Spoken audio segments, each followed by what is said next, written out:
qui est en classe de seconde et première. C'est peut-être un moment important, finalement, cette heure et demie qui va s'écouler, puisque vous allez, quelque part, à l'issue des différentes informations qui vous seront transmises, à l'issue des échanges, bien sûr, et des questions qui seront suscitées par tout ce que vous allez entendre et voir aussi ici sur le grand écran, vous poser un certain nombre de questions, j'imagine, qui contribueront sans doute à vous questionner sur qu'est-ce que je vais faire plus tard, dans quel domaine je vais bien pouvoir travailler. Et parmi certains d'entre vous, beaucoup sont en filière scientifique, d'autres le seront bientôt, les autres sont en phase d'être en filière ES et terminale ES par la suite ou littéraire, mais néanmoins, vous allez avoir ici une démonstration que les sciences, d'une manière générale, sont de manière permanente dans votre quotidien. Et quand je vous disais que vous allez allier le plaisir à la science, c'est que vous allez partir, par rapport aux différentes démonstrations qui seront faites et explications qui seront données, de choses qui vous concernent tous les jours et depuis très longtemps et pour encore de nombreuses années, la cuisine. Donc aujourd'hui, il va y avoir une belle démonstration que la science peut être au service de tous et pour le plaisir de tous, et que derrière chaque geste que vous pouvez faire au quotidien, dans certaines activités dans lesquelles vous pouvez éventuellement prendre plaisir en faisant de la cuisine pour ceux qui le font, vous rendre compte que rien n'est dû au hasard et qu'il ne s'agit pas là d'un tour de passe-passe ou de magie, mais bel et bien de choses qui, dans notre monde, s'expliquent désormais par la science, la physique, entre autres, et la chimie aussi beaucoup. Donc pour cette conférence, nous avons le plaisir et l'honneur d'accueillir dans notre établissement Christophe Lavelle, qui est chercheur et qui vous expliquera un peu son parcours, chercheur dans un institut reconnu et de grande renommée en France. Mais je ne vais pas moi monopoliser la parole, loin s'en faut. J'aurais adoré participer à cette conférence et la suivre. Comme je ne peux pas le faire en direct, tout sera filmé, enregistré et mis sur le site internet ensuite, pour ceux qui voudraient la regarder. En tout cas, je vous souhaite une belle après-midi. Et à tous les élèves de première qui continueront l'échange et l'entretien pour les questions relatives au TPE qu'ils sont en train de conduire, je souhaite à tous et aux professeurs une belle après-midi. Bien, merci de votre attention et n'hésitez pas à poser toutes les questions suite à tout ce que vous verrez. Aujourd'hui, vous allez apprendre beaucoup et dans un contexte sans doute différent de tout ce que vous avez connu jusque maintenant. Merci. Merci.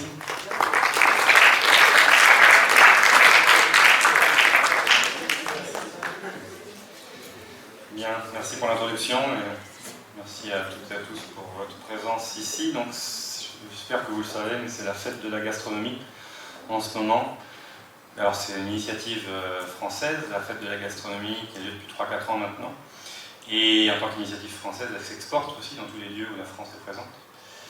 Donc dans ce cadre-là, on m'avait invité à venir donc ici à Bucarest pour faire un certain nombre de démonstrations avec des chefs de cuisine.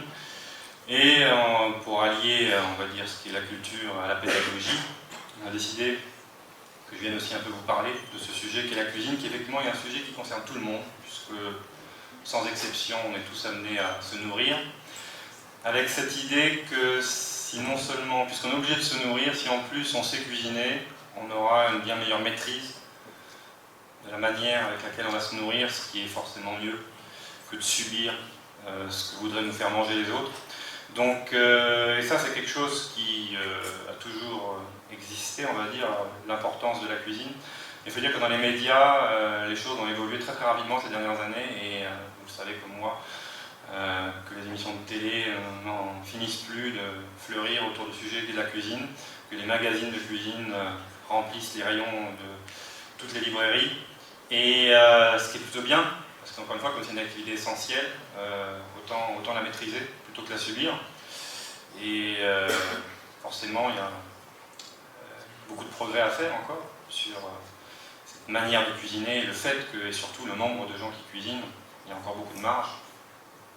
On va parler de ça, sachant que c'est un sujet qui fait évidemment en fait appel à énormément de domaines, qui sont des domaines scientifiques au sens large, des domaines culturels. Quand on parle de sciences, d'ailleurs, vous vous rendrez compte que la cuisine, ça concerne tout autant les sciences dures, physique, chimie, biologique, les sciences humaines, géographie, sociologie, histoire, littérature. En fait, il n'existe pas un seul domaine de la connaissance qui ne soit pas d'une manière ou d'une autre, qui n'ait pas un regard à porter sur l'alimentation. On ne peut pas imaginer, si, il y a peut-être l'astrophysique, éventuellement l'astrophysique, le lien est sans doute difficile à faire avec la cuisine. la physique nucléaire, sans doute aussi, mais on est dans des domaines très très particuliers. De manière générale, les grands domaines de la connaissance ont tous leur mot à dire. Et d'ailleurs, quand on regarde dans les laboratoires, au sens large, les universités, tous les départements thématiques, on trouve toujours un chercheur qui, d'une manière ou d'une autre, s'intéresse à l'alimentation et à la cuisine de manière plus restrictive. Donc c'est le cas. Donc moi je travaille au Muséum national d'histoire naturelle, à Paris, qui est un endroit que vous connaissez peut-être, j'espère, pour ceux qui sont passés par Paris. C'est dans le Jardin des Plantes, hein, donc dans le 5e arrondissement, où on a sur le même lieu un établissement un peu particulier. Le muséum, en fait, c'est à la fois donc, un musée qui se visite. On peut visiter la galerie de paléontologie avec les squelettes de dinosaures, on peut visiter la grande galerie avec les animaux empaillés, les expositions, on visite la ménagerie avec les animaux vivants, parce que c'est un zoo en fait. On visite les grandes serres, on visite le jardin, bref, beaucoup de choses à visiter, qui tournent autour de la vie, de la biodiversité, l'évolution, l'histoire naturelle, évidemment, parce que c'est le titre. Il faut savoir qu'on a de la chance, parce que ce muséum est un des plus vieux au monde. Donc, en conséquence, on possède, je dis on au sens large, dans ce musée, on a parmi les plus grandes collections au monde dans beaucoup de domaines, notamment en végétaux, en minéraux aussi. C'est vraiment les plus grandes collections au monde, donc c'est plusieurs dizaines de millions de spécimens qui sont rangés et triés par des chercheurs pour essayer de comprendre un peu mieux notre environnement, aussi bien son passé que la biodiversité actuelle. Beaucoup de chercheurs au muséum font des expéditions dans le monde pour aller secouer des arbres, récupérer du pollen, récupérer des insectes et essayer de mieux connaître notre environnement. Et dans un musée qui se visite quand même, effectivement un lieu de conservation avant tout, une université aussi, on a un statut d'université puisqu'on forme des étudiants mais seulement à partir du master. Donc après la licence, 3 ans après le bac, on peut rentrer en master, et là on peut rentrer au muséum pour faire des études, si ça vous intéresse. Ça c'est vraiment des masters qui sont spécialisés principalement dans tout ce qui est évolution, écologie, environnement, biodiversité, histoire naturelle évidemment, paléontologie, anthropologie, ethnologie, tout ça c'est des choses qu'on peut faire au muséum. Et il y a aussi des laboratoires. Et ma présence au muséum et le fait que moi je suis agent, donc je suis chercheur au CNRS, Centre National de la Recherche Scientifique. Je suis physicien, puisque j'ai fait un master de physique. Je suis un peu biologiste, parce que j'ai fait une thèse de biologie. Je suis un peu chimiste, parce qu'en fait j'ai été recruté à l'Institut de chimie du CNRS. Et au final, on s'en fiche un peu. Non pas de ce que je suis, ça on s'en fiche, oui, mais on s'en fiche que ce soit de la physique, de la chimie ou de la biologie. En fait, ce qu'on fait, quand on fait de la science, c'est de la science au sens large. L'objet qui m'intéresse au quotidien, on va dire au laboratoire, c'est la cellule. L'objet que vous connaissez. Donc c'est savoir comment la matière vivante est organisée, comment ce qu'à partir finalement d'un ovule et d'un spermatozoïde on fait un œuf, avec comment à partir de cet œuf on va faire un individu. C'est assez vertigineux comme problème, parce que donc nous, vous, moi, on est composé d'à peu près 10 puissance 13 cellules, qui sont réparties dans à peu près 200 types cellulaires. Là qu'on connaît bien, on se rend compte qu'une cellule de foie, c'est pas comme un neurone, et heureusement. Et ça, pourtant, c'est assez surprenant quand on y réfléchit, parce que dans chacune de nos cellules, il y a le même patrimoine génétique, puisque c'est celui de nos parents. Donc dans nos 10 puissance 13 cellules, on trouve exactement le même ADN. Et pourtant, les cellules ne font pas du tout la même chose, alors qu'on nous a appris à l'école, en biologie, que notre patrimoine génétique, c'était là-dedans qu'il y avait l'information. Donc qu'est-ce qui fait qu'un neurone ne ressemble pas à une cellule de foie alors qu'il y a le même ADN dedans? Ça, c'est la question que je me pose tous les jours au laboratoire. Je ne suis pas le seul, on est des milliers dans le monde à se poser cette question. C'est un domaine qui s'appelle l'épigénétique. C'est pas de la génétique, parce que la génétique, c'est les gènes. Les gènes, ben là, ça ne va pas répondre à la question, c'est les mêmes dans le cerveau et dans le foie. Donc il y a autre chose que les gènes qui permettent de faire une cellule de foie et une cellule du cerveau. Ce qu'on appelle la différenciation cellulaire. Mais cette autre chose, on ne sait pas encore ce que c'est, on essaie de comprendre. Comment ça se met en place. À partir d'une même information, il y a un foie qui se construit, un estomac qui se construit, deux reins, des poumons, et tout ça à partir d'un œuf initial. C'est assez compliqué, et c'est un problème de bio, de chimie, parce qu'il y a beaucoup de réactions, de physique, parce que l'ADN qui est compacté là-dedans, c'est un polymère en physique. Et tout ça, il faut le comprendre. Alors tout ça, vous allez me dire, c'est assez loin de la cuisine, mais non. C'est pas loin de la cuisine, c'est pas loin de la cuisine pour deux raisons. D'abord, dans la cuisine, il y a une grosse partie aussi physiologie, santé. Autrement dit, je peux me poser la question, est-ce que si je mange ce steak, De quelle manière ce steak va influencer mon organisme, mon métabolisme? Est-ce que si je mange tous les jours ce steak, ça va être bon ou pas bon pour moi? Est-ce que si je mange 7 parties de ce steak ou 7 parties de ce steak, ça va avoir le même effet? Tout ça, c'est une interaction gène-environnement. C'est-à-dire comment mon corps réagit à ce que j'ingère, ou à ce que je respire, ou à ce que je bois. Et tout ça, ça passe par les gènes, éventuellement. Alors, c'est pas du tout ce dont on va parler aujourd'hui, c'est un sujet compliqué, qui n'est pas très marrant. Enfin, c'est marrant pour moi, parce que comme je suis dedans, je trouve ça marrant.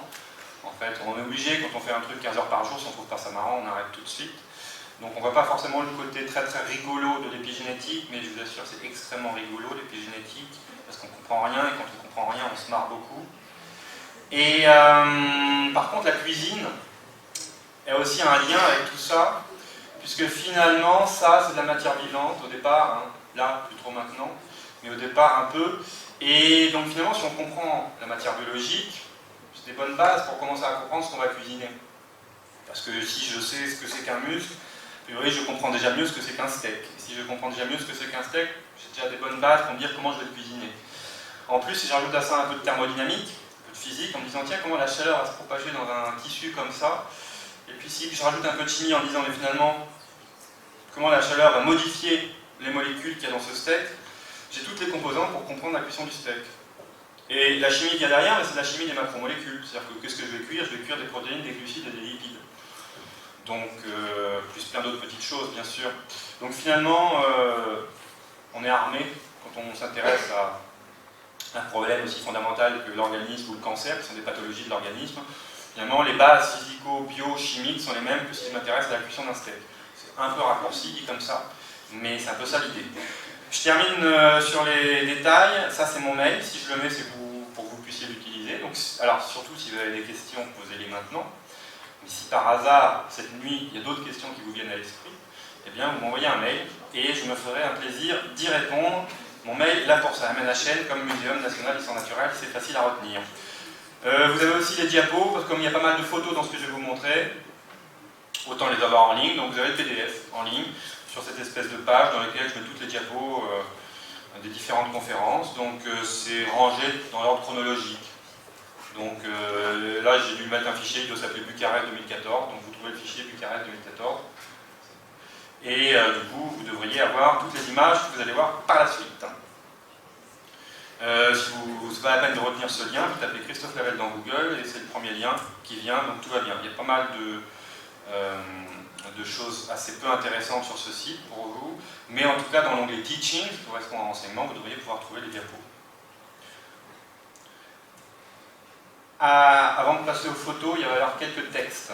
C'est pour ça que c'est bien d'avoir les diapos en ligne. Parce que ce qui est extrêmement important en sciences, c'est le vocabulaire. Que ce soit en sciences humaines comme en sciences dures d'ailleurs. C'est qu'est-ce qu'on met derrière les mots. Il faut être extrêmement rigoureux quand on fait des sciences, parce qu'on ne doit pas dire n'importe quoi.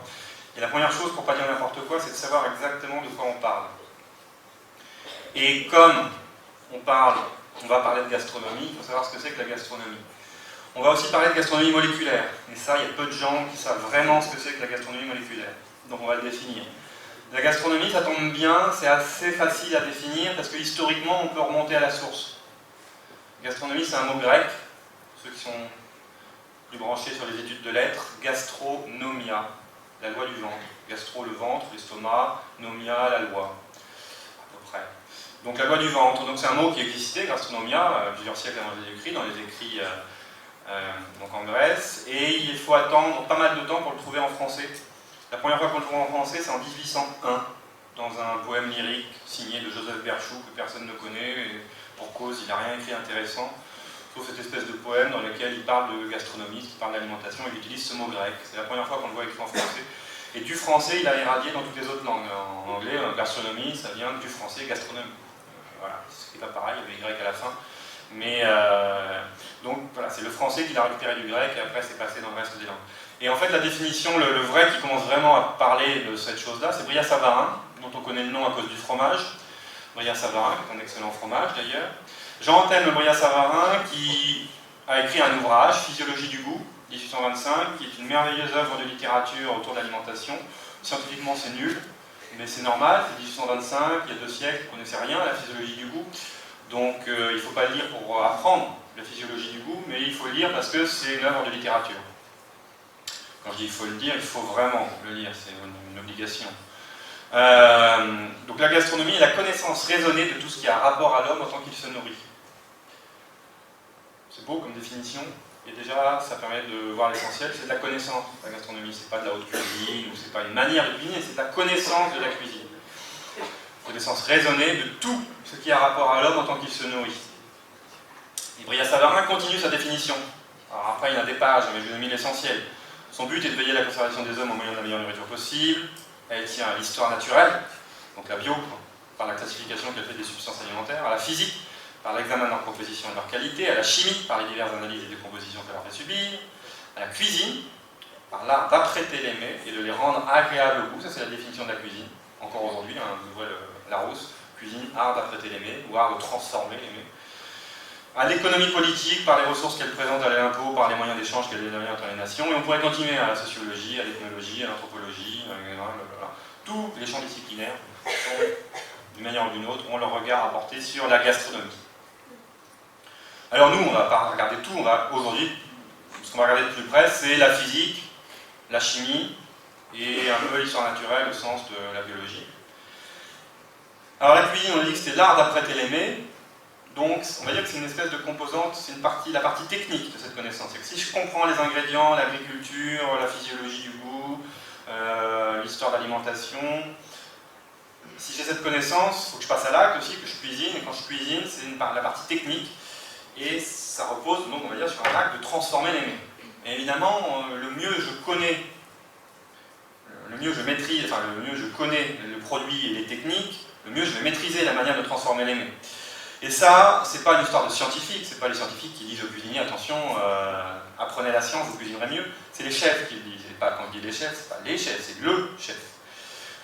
Escoffier, même ceux qui sont nuls en cuisine, en général, ont entendu ce mot une fois ou l'autre, Escoffier. Georges-Auguste Escoffier, comment dirais-je, pas faire d'analogie religieuse, mais c'est le pape de la cuisine, c'est un peu ça l'idée. Dans le monde entier. Escoffier a fait rayonner la cuisine française dans le monde entier. Son guide culinaire est traduit dans toutes les langues et tous les grands chefs, les grandes maisons ont tous le guide Escoffier, et ils l'ont lu, ils l'ont travaillé. Et Escoffier, donc il y a plus d'un siècle, c'est lui qui écrit la cuisine sans cesser d'être un art, deviendra scientifique et devra soumettre ses formules empiriques trop souvent encore à une méthode et une précision qui ne laisseront rien au hasard. Escoffier, en tant que chef, a cette lucidité de se dire que si je connais les phénomènes, les produits, et le mieux je les connais, le mieux je travaillerai. Parce que la technique dépend de la connaissance. Et ça, c'est pas nouveau, dans le sens il y a toujours eu des scientifiques, et ça c'est quelques scientifiques illustres, je ne rentre pas dans les détails, ça ne va pas avoir le temps, mais vous connaissez les noms, Lavoisier pour les chimistes, Thomson, Benjamin Thomson pour les physiciens, Chevreul aussi. Tout ça, c'est des gens dont on peut avoir entendu parler, et qui ont fait des grandes carrières scientifiques, notamment, et qui ont travaillé autour de l'alimentation. Ce qu'il y a de nouveau, c'est moléculaire. Qu'est-ce que ça a de moléculaire, ces histoires-là? Parce que maintenant, dans les médias et dans les journaux, on entend tout le temps parler de moléculaire, gastronomie moléculaire, cuisine moléculaire. Ah, Fernand Andrea, c'est le pape de la cuisine moléculaire. Ah, Tony Matal, il fait de la cuisine moléculaire ou de la gastronomie moléculaire. Alors, qu'est-ce que ça veut dire moléculaire? Ben, moléculaire, c'est juste un mot qu'on a rajouté à gastronomie, donc ça a du sens. La gastronomie moléculaire, c'est finalement de la science, des disciplines scientifiques consacrées à l'étude des phénomènes qui surviennent lors de la transformation et de la consommation des mets. Autrement dit, je fais cuire un steak, il se passe quelque chose, si je veux comprendre ce qui se passe, je fais de la gastronomie moléculaire.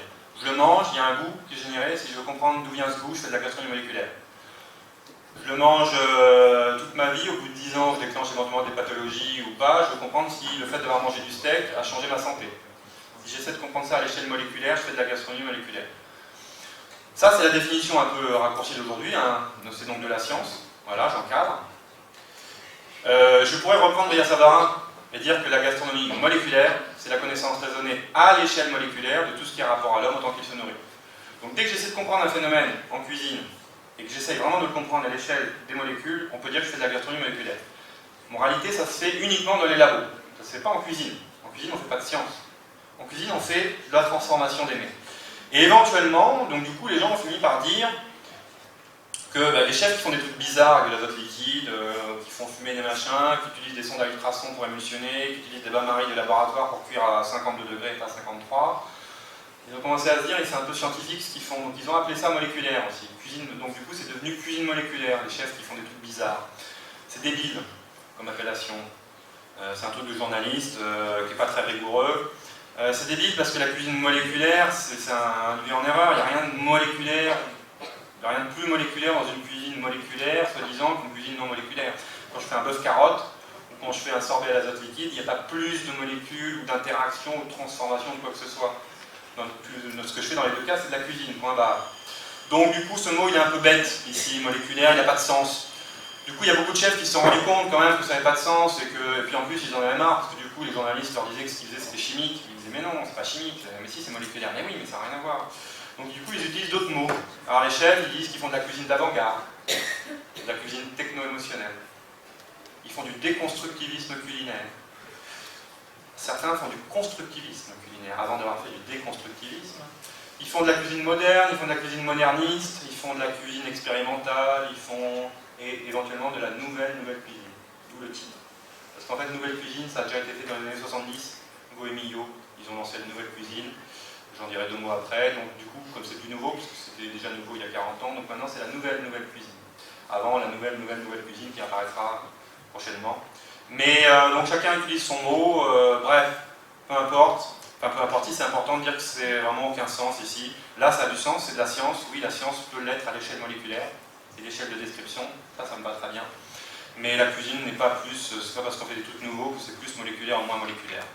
Donc retenir bien cette idée, la question moléculaire c'est légitime, c'est de la science. Comme la biologie moléculaire, hein, vous avez entendu parler de la biologie moléculaire, c'est rien d'autre que de la biologie, c'est l'investigation du vivant à l'échelle moléculaire. C'est apparu dans les années 40. Avant les années 40, on faisait de la biologie. Et à partir des années 40, il y a des physiciens, des chimistes qui se sont mis eux aussi à s'intéresser à la biologie avec leurs outils. Ils se sont mis à réfléchir à l'échelle moléculaire à ce qui se passe dans le vivant. C'est donc devenu de la biologie moléculaire. Les objectifs, quand on fait de la gastronomie moléculaire, les objectifs, ils sont nombreux, mais les principaux sont là. Essayer de comprendre les précisions culinaires, je vais y revenir, essayer d'analyser et de modéliser les pratiques. Voilà un exemple le plus simple qu'on puisse imaginer. Vous avez tous, j'espère, fait un jour ou l'autre cuire un œuf. Sinon, il faut le faire ce soir. Il faut absolument faire cuire un œuf au moins une fois dans sa vie, parce que c'est absolument merveilleux ce qui se passe quand on cuit un œuf. À l'heure actuelle, on ne comprend pas tout. Hein. La cuisson d'un œuf, c'est compliqué. Beaucoup de scientifiques travaillent sur la cuisson de l'œuf. Il se passe plein de choses, même si on a tendance à l'oublier. Déjà, le blanc, qui n'était pas blanc mais qui était translucide, devient blanc. Il était liquide mais ne devient plus liquide. Le jaune qui était un peu orange et liquide devient jaune pâle et ne devient plus liquide et en même temps il est même un peu farineux. Parfois il y a du vert qui apparaît alors qu'au départ il y avait le vert ni dans le jaune ni dans le blanc. Il y a souvent aussi une odeur dégueulasse qui apparaît quand on fait ça. C'est absolument infâme. Et donc tout ça il faut essayer de le comprendre. Le comprendre pour le comprendre parce qu'on fait de la science et en même temps on dit mais si je le comprends peut-être que j'ai en même temps trouvé une idée pour faire les choses mieux. Et pour éviter cette horreur absolue qui est l'œuf dur, tel qu'on a tendance à le faire par fainéantise, parce que c'est facile, on met l'œuf dans l'eau bouillante pendant 10 minutes, on le retire et on a ce résultat dégueulasse. Donc, dégueulasse parce que le blanc d'œuf est caoutchouteux et sans aucun goût, le jaune est farineux et assez peu de goût, et le reste pue, parce que c'est de l'H2S. C'est-à-dire c'est ce qu'on met dans les boules puantes. Bon. Donc pour faire les choses un peu mieux, on peut se dire, alors, qu'est-ce qui s'est passé ? Qu'est-ce qui s'est passé ? Il s'est passé que la chaleur a transformé, a fait un certain nombre de réactions. Et pour savoir quel est l'impact de la chaleur sur cet œuf, il faut que je sache qu'est-ce qu'il y avait dans l'œuf qui a pu être sensible à la chaleur. Parce qu'il y a des tas de choses qui ne sont absolument pas sensibles à la chaleur. Je peux mettre un verre de vodka dans de l'eau à 100 degrés, je ressors un verre de vodka à 100 degrés, c'est tout. Après ça refroidit, il ne se passe plus rien. Il y a un peu d'évaporation, bien sûr, mais voilà, il ne va pas se passer grand-chose. Donc là, il y a eu un phénomène irréversible. Mon œuf, une fois qu'il est comme ça, c'est fini, il ne reviendra jamais aussi cru. Donc il s'est passé quelque chose. Alors qu'est-ce qui s'est passé ? Je vous le dis rapidement. Hein. Rapidement, ce qui s'est passé, le blanc d'œuf, c'est de l'eau et des protéines. Les protéines, elles ont chauffé, le fait de chauffer les a dénaturées et fait coaguler. Donc elles ont fait un espèce de réseau, elles sont accrochées les unes aux autres, et elles ont emprisonné le reste, c'est-à-dire c'est de l'eau. En fait, un blanc d'œuf, c'est 90% d'eau, 10% de protéines. Une fois qu'on fait chauffer, les 10% de protéines piègent l'eau dans un réseau. Quand on mange un blanc d'œuf, pensez-y, vous mangez de l'eau, avant tout.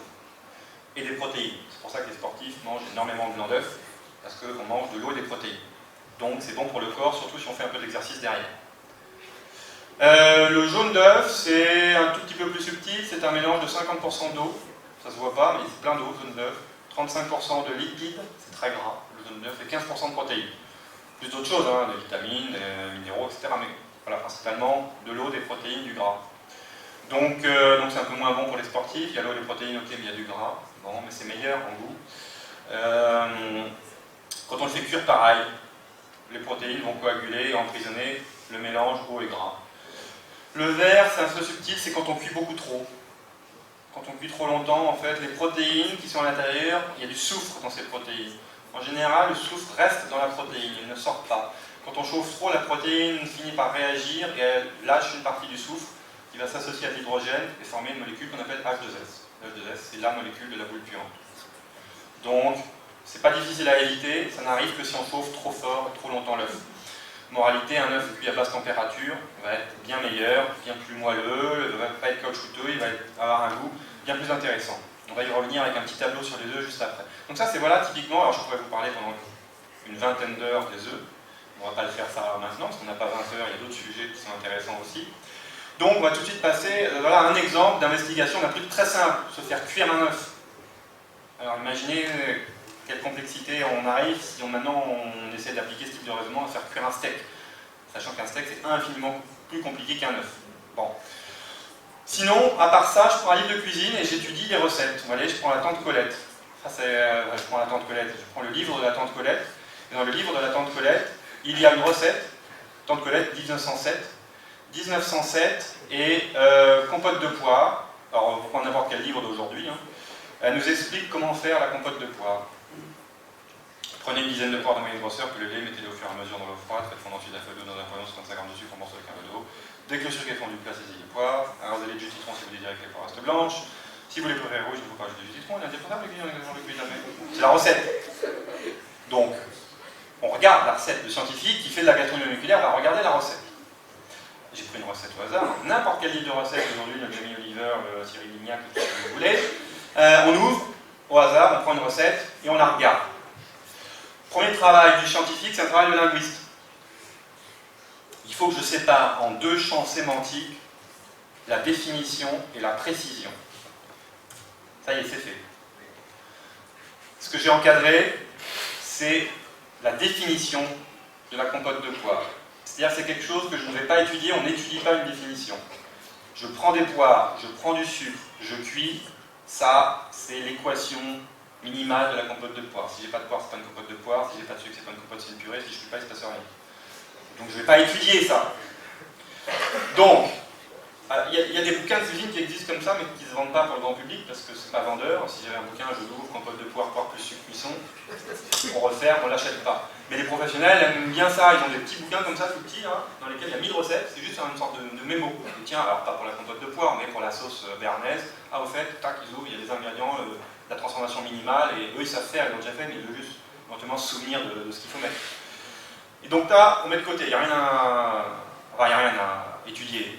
Si on voulait étudier, ça serait plus une étude anthropologique sur comment, dans les différentes populations, on travaille la compote de poire. Est-ce que la compote de poire qu'on fait en Roumanie a toujours été la même que celle qu'on fait en France?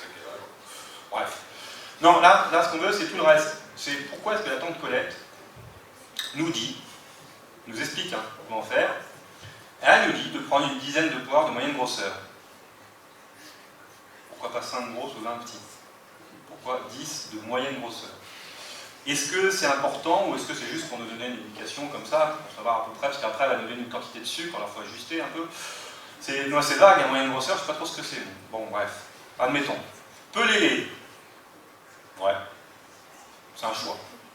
C'est pas mauvais la compote de poire avec la peau, hein. Il y a plus de pectine, plus de vitamines, plus de... Bon, mais on va dire que c'est un choix parce que ça va peut-être être plus agréable à manger sans la peau une fois que ça sera cuit. Ok. Mettez-les au fur et à mesure dans l'eau froide. Ah. Donc ça veut dire qu'il faut que je prépare un récipient d'eau froide quand je suis en train d'éplucher mes poires. Alors il y a deux choses. Soit c'est utile, auquel cas j'aimerais bien savoir pourquoi, parce qu'en tant que scientifique je déteste qu'on me demande de faire quelque chose qui est inutile, et sans que je sache pourquoi. Soit c'est effectivement inutile, auquel cas il faut arrêter de dire ça.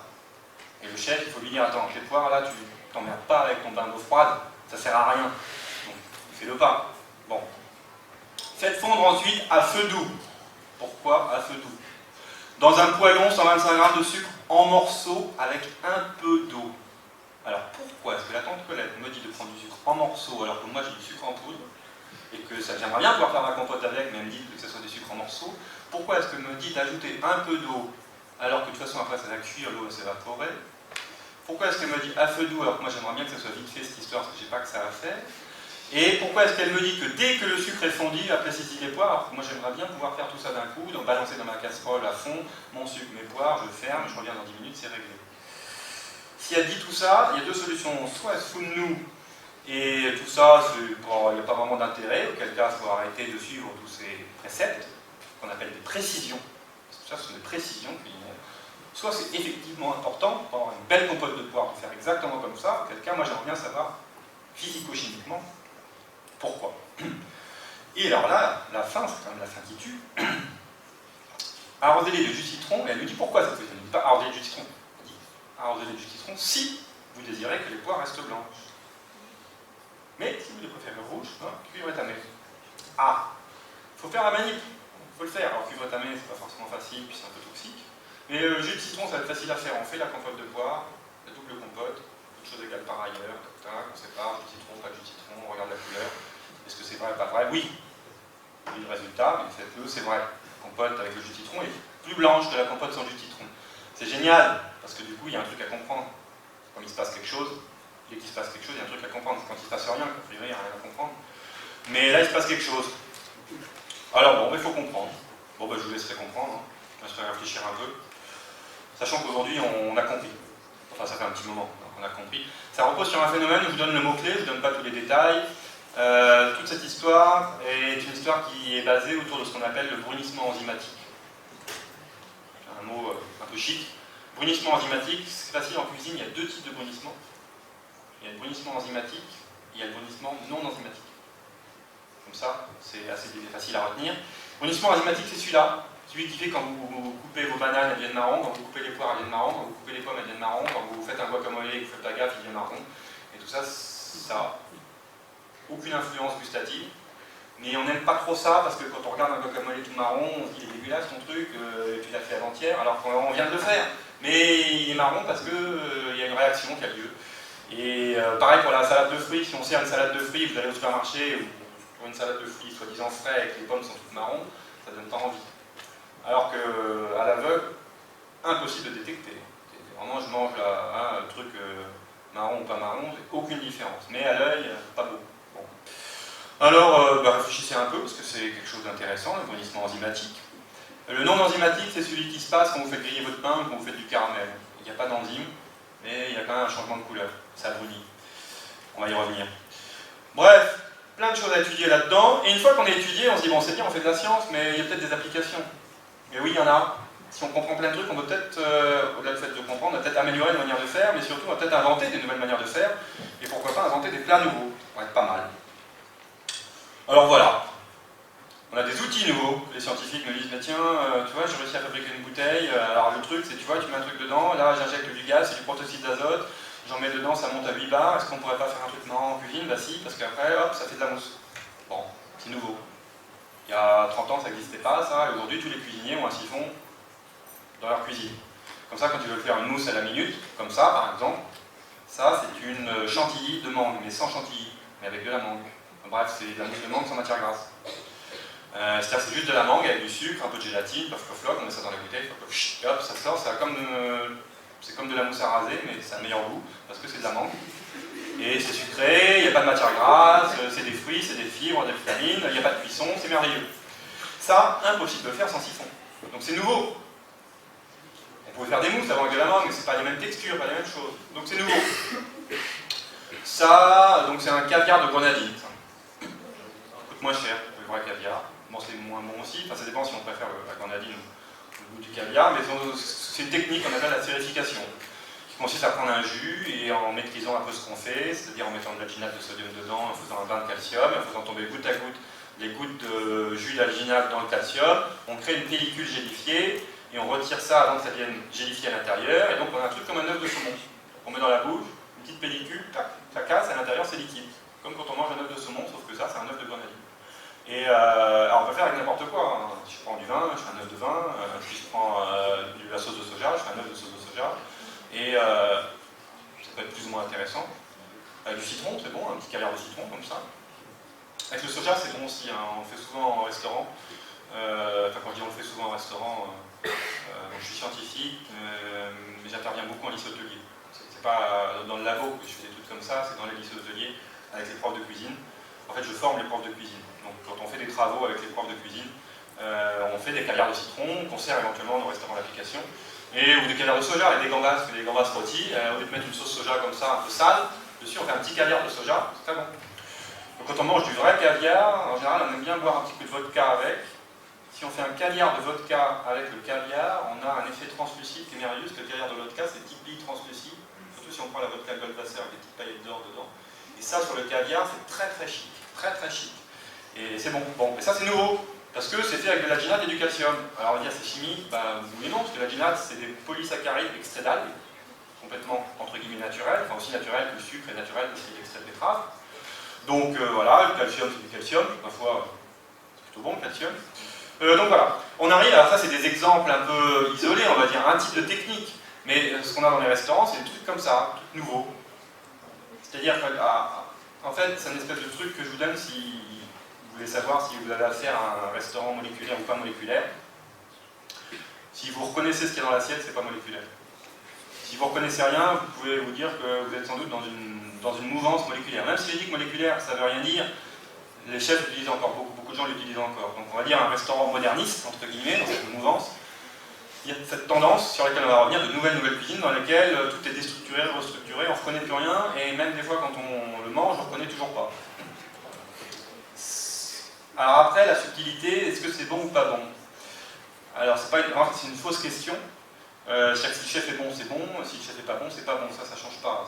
C'est pareil pour la cuisine ancienne, entre guillemets, traditionnelle. Un cassoulet, si le chef est mauvais, c'est un mauvais cassoulet. Si le chef est bon, c'est un bon cassoulet. Bon.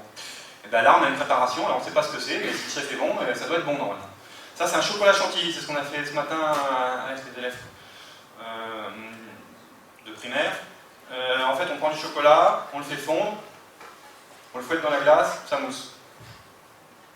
C'est-à-dire qu'on fait une mousse avec du chocolat, mais sans mettre de blanc d'œuf.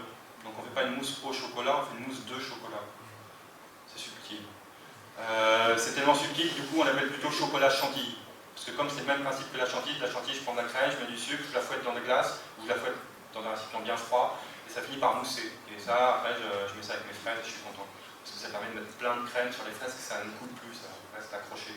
Et c'est mousseux, c'est bon. Je peux faire pareil avec le chocolat chantilly. En fait, je fais du chocolat, je le fais fondre, c'est assez visqueux. Je rajoute de l'eau, c'est moins visqueux, ça a la texture de la crème liquide, je le mets dans la glace, je fouette, ça fait ça mousse comme ça. Alors le mieux, encore plus facile, hein, je fais fondre, alors avec de l'eau si je veux, mais je peux mettre du café si je veux faire une mousse, un chocolat chantilly café, ou je peux mettre du jus d'orange, je vais faire un chocolat orange, bref, peu importe. Je mets du liquide dans du chocolat pour que ça soit bien liquide, avec du chocolat, je le mets dans le siphon, c'est encore mieux dans le siphon, et je secoue et ça fait tout seul. C'est merveilleux. Donc voilà, on est dans la compréhension des procédés, parce que mine de rien, pour inventer ça, c'est une invention d'Hervétis, il ne faut pas l'oublier, parce qu'il y a beaucoup de gens qui présentent ça limite en disant ah, j'ai une bonne idée, regardez, je suis du chocolat chantilly, il ne faut pas oublier que là pour le coup ça a une origine. Donc c'est Hervétis qui a proposé cette recette, tout simplement basée sur la compréhension de ce qui se passe quand je fais une chantilly, c'est que ça part d'une investigation scientifique. Tiens, pourquoi est-ce que la crème battue, quand je la fouette dans la glace, ça mousse, alors que quand je la fouette comme ça, que c'est tiède, là je fais du beurre.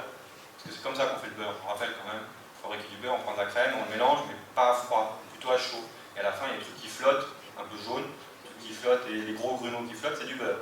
Bon, et le reste, c'est du petit lait. Là, c'est pas ce qu'on veut faire avec les fraises au beurre, c'est pas top, donc ce qu'on veut faire, c'est de la chantilly.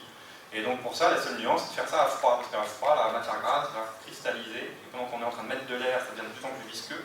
Au départ, l'air rentre, ressort, parce que c'est liquide, mais après, quand ça devient visqueux, parce que la matière grasse fige, et ben, l'air va rester emprisonné. Et donc l'air reste emprisonné dans le système et ça fait mousser le système. Et donc Hervétis s'est dit, mais alors si je fais du chocolat, dans le chocolat il y a du beurre de cacao, ok, mais il n'y a pas d'eau. Dans la crème il y a de l'eau. Je rajoute de l'eau, bon maintenant j'ai de l'eau, j'ai du beurre, donc de cacao, donc j'ai de la matière grasse distribué dans de l'eau, c'est comme dans la crème liquide, du coup si je fouette dans la glace, ça devrait mousser. Alors on peut le faire avec du foie gras. Le foie gras c'est de la graisse, on n'a pas beaucoup d'eau dans le foie gras, je prends de l'eau, je fais fondre mon foie gras, je fouette, hop, chantilly de foie gras. Ça marche bien. Et c'est bon, chantilly de foie gras c'est bon. Pas si on aime le foie gras, évidemment. Du coup, on est sur la compréhension des procédés et l'invention. Alors vous allez me dire, tout ça c'est un travail sur la matière, parce que le cuisinier il travaille la matière. Son but, il veut transformer la matière. Il reçoit des ingrédients, des tomates, du chocolat, du sucre, de l'huile, du beurre, du steak. Il dit, bon ben maintenant le boulot commence. Je vais transformer cette matière pour servir un bœuf bourguignon, un chantilly de foie gras ou une écume de fraise. Bon. Alors il y a un truc qui est marrant dans cette histoire-là, c'est que l'état de la matière, tel qu'on l'apprend, et je pense que c'est votre programme, ça c'est ça. Solide, liquide, gaz. Ce qui est tout à fait rigoureux. La matière elle est soit solide, soit liquide, soit gazeuse. Le problème, c'est que c'est rigoureux, mais ça marche que pour une certaine catégorie de composés. Ça marche que pour les corps purs. En cuisine, on en a très très peu des corps purs. L'eau est un corps pur. À peu près, pas celle-là, il y a plein de minéraux, de gaz dissous, etc. Mais dans l'idée, l'eau est presque un corps pur. L'huile, ça rapproche encore plus que l'eau d'un corps pur. C'est presque qu'une solution homogène de triglycérides. Mais le reste, un morceau de viande, un œuf, tout ça, c'est tout sauf un corps pur. Donc c'est-à-dire que ce truc-là, pour le cuisinier, pas très pertinent. L'eau, voilà, effectivement, l'eau, quand elle est congelée, on la met en dessous de 0 degré, c'est solide, ok. Les molécules sont rangées, bien ordonnées. Hop, dès qu'on chauffe un peu, les molécules s'agitent, ça devient liquide, donc ok. Quand elles s'agitent vraiment beaucoup, elles séparent les unes des autres, ça devient gazeux. Ça se produit bien avant 100 degrés, mais souvent 100 degrés, c'est juste la température d'ébullition, c'est-à-dire que c'est une température à laquelle toutes les molécules veulent devenir gazeuses. Mais avant ça, je mets une goutte d'eau sur la table, dans quelques dizaines de minutes, il n'y aura plus d'eau. Pas besoin de la faire bouillir pour ça, elle va s'évaporer, de toute façon. Donc c'est une agitation de surface qui a toujours lieu, et les molécules passent à l'état gazeux. Mais c'est vrai que pour les corps purs, et encore pas tous les corps purs. La preuve, l'huile. J'ai dit que c'est un corps pur. Alors l'huile, je la mets au frigo ou au congélateur, ça dépend des huiles, ça fige. Ok. Je la réchauffe, ça fond. Ok. Et maintenant, comment est-ce que je vais faire un gaz d'huile? Eh bien, je ne peux pas. Gaz d'huile, ça n'existe pas. Et il ne faut pas essayer. Essayer consisterait à chauffer de l'huile jusqu'à la faire évaporer et ça ne marchera pas, ou plutôt ça sera extrêmement dangereux parce qu'en fait l'huile va fumer. Elle ne va pas s'évaporer, elle va fumer. Qui dit fumée dit particules, parce que si je vois la fumée qui s'échappe de mon huile, c'est que ce n'est pas des molécules, je ne les verrai pas, sinon c'est que ce sont des particules. En fait, ce sont des petites particules de carbone qui s'échappent et qui sont hautement cancérigènes, hautement inflammables, qui puent très très fort. Ça pue une espèce de mauvaise odeur justement d'huile grillée, d'huile fumée. Et tout ça est dû au fait qu'il y a tellement d'adhésion entre les molécules, entre les triglycérides, que j'ai beau chauffer, elles ne veulent pas se séparer. Mais il y a un moment, je chauffe quand même tellement, avant qu'elles se séparent, en fait, il y a tellement d'énergie que les molécules se cassent. Une fois qu'elles sont cassées, elles interagissent moins, parce qu'elles sont plus petites, et là, elles finissent par se séparer. Donc ce qui se sépare, c'est des molécules qui ont été cassées, c'est des résidus carbonés, des chaînes carbonées, des triglycérides, et c'est horriblement nocif. Donc ne pas essayer de faire évaporer de l'huile, ce n'est pas possible. Pareil pour le sucre, peut-être que je vais avoir une photo. Ah non, c'est pas une photo. Ça c'est autre chose. Est-ce que j'ai la vidéo ou pas? C'est pas sûr. Ah oui. Voilà un état de la matière merveilleux. Regardez. Splotch. Ça, c'est perturbant. Parce que vous voyez, là quand même c'est un cube. Donc c'est un solide, hein, il a une forme propre, les liquides n'ont pas de forme propre. Mais c'est un cube qui a un peu une sale tronche, là surtout depuis qu'il a rebondi. Et quand il rebondit, on dirait presque que momentanément il s'écoule. Il s'étale sur la surface, qui dit s'étaler dit liquide. Ben oui, mais bon, c'est pas vraiment un liquide non plus, parce qu'après, hop, là on dirait ah c'est liquide, mais non c'est plus liquide, regarde, tac, c'est solide. Donc on ne sait plus trop où on en est. Alors ça porte un nom, ce qu'on appelle un gel. Parce que c'est de l'eau, comme le blanc d'œuf, mais c'est mou. Donc c'est de l'eau molle. Bon. Alors l'eau molle, ben voilà, c'est un gel. C'est-à-dire que c'est de l'eau qui est emprisonnée dans quelque chose. Alors, de temps en temps, quand on lui applique une force, elle a presque envie de s'étaler, mais il y a un truc qui fait que ça lui donne une forme. Et qu'on voit ici sur la photo. Comme un blanc d'œuf, alors le blanc d'œuf il casse quand il est bien cuit, hein, mais s'il n'est pas très cuit, on peut changer de forme aussi, comme ça. Et donc, en fait, il y a un réseau qui emprisonne l'erreur de lecture, bah oui, parce que je fais bouger. Donc c'est très compliqué, c'est juste de la flotte avec du sucre, c'est de la gélatine. Hein, mais c'est pareil avec les protéines, ça fait un truc qui fait, voilà, qui a une forme et qui fait splotch. Donc déjà compliqué comme état de la matière, hein, on n'est pas là-dedans. Hein. Parce que le truc il n'est pas vraiment là, parce que c'est pas un cristal, un solide cristallin comme ça. Quand je le fais chauffer, il ne se passe rien, il ne devient pas liquide. Ou si, celui-là, en l'occurrence, quand je le fais chauffer, il devient liquide. Mais alors réfléchissez au blanc d'œuf, c'est l'inverse. Hein. Ça c'est du blanc d'œuf, c'est liquide, je le fais chauffer, ah non, on n'évapore pas, on devient solide. Donc c'est n'importe quoi, de la matière. Mais parce que c'est pas de la matière pure, c'est un réseau qui va emprisonner l'eau. Donc on n'est pas du tout dans la même logique que ces trois états de la matière. Alors imaginez, alors déjà là, le blanc d'œuf c'est compliqué, ou le cube de jelly c'est compliqué, mais alors imaginez ce truc-là. Enfin, une côte de bœuf, un filet de colin, une feuille de salade. Déjà je comprends rien de ce qui se passe ici, mais ça c'est quoi comme état de la matière? C'est une matière organisée, avec des tas de tissus, il y a du collagène, il y a des fibres musculaires, il y a des tissus divers et variés, des vaisseaux sanguins, c'est horrible, c'est horrible. Tout ça c'est des cellules, hein. Cellule animale, l'ALA, cellule végétale, l'ALA, dans une cellule, il y a le fameux ADN dont je vous ai parlé tout à l'heure, il y a le cytoplasme, il y a des tas de choses, il y a des parois qui sont pleines de lipides. Dans les cellules végétales, il y a aussi une paroi rigide, pleine de polysaccharides. C'est l'horreur. C'est vraiment l'horreur. Bon, mais il faut comprendre ça. Et si je veux vraiment comprendre comment je vais cuire ma salade, il faut que je sache un peu qu'est-ce que c'est qu'une feuille de salade. Alors, il va y avoir des transformations de la matière. Le voilà l'œuf. Alors vous voyez, quand on cuisine un œuf en laboratoire, on fait la distinction entre un œuf c'est un tableau de cuisson, hein, 60, 62, 64, 66, 68, ouais, les intermédiaires, 67, 65, 63, bref. Donc, regardez plutôt à gauche, on ne va pas faire degré par degré, on va faire 2 degrés près. Regardez, 62, alors quand on dit cuit à 62, c'est-à-dire qu'on a mis l'œuf dans un bain-marie à 62 degrés, on a attendu une demi-heure, le temps que ça soit bien équilibré à 62 degrés dans tout l'œuf, on le sort, on le casse, on regarde. 62, ça s'écoule. Alors le blanc commence à cuire, on le voit, il est blanc. Le jaune, il s'écoule. À 64, c'est fini, ça s'écoule, mais très très lentement. À 66, ça s'écoule vraiment plus.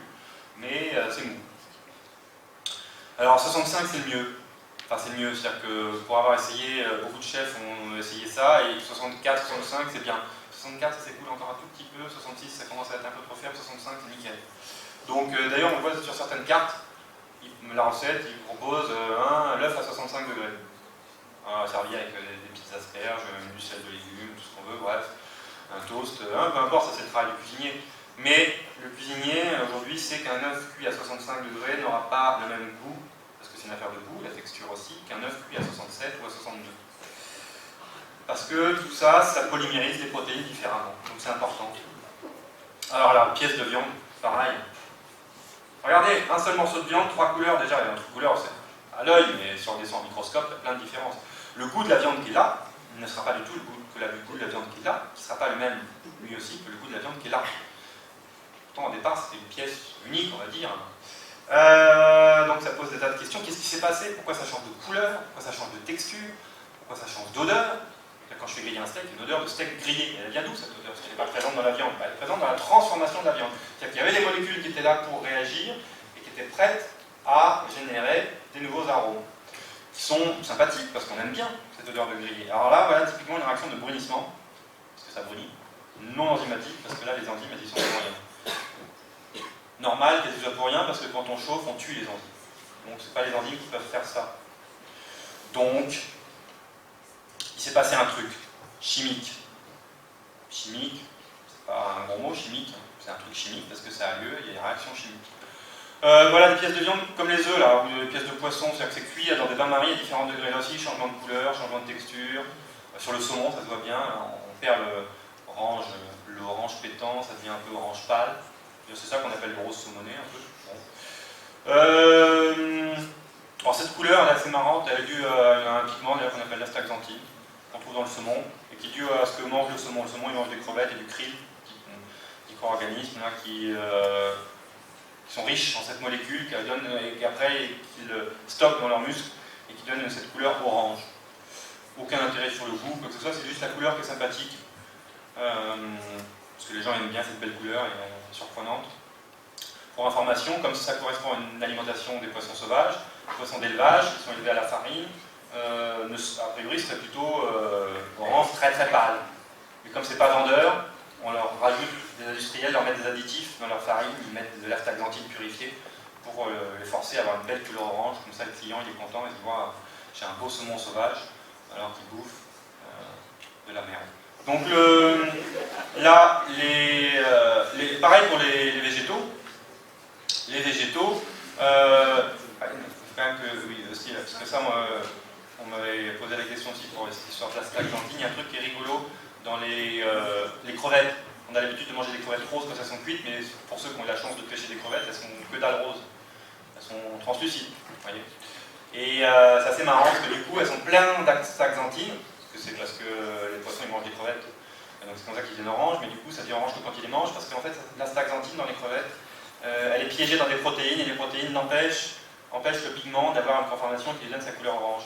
Et dès que vous mettez dans la poêle, les protéines sont dénaturées, et donc le pigment se trouve libéré, paf, instantanément, la crevette devient orange.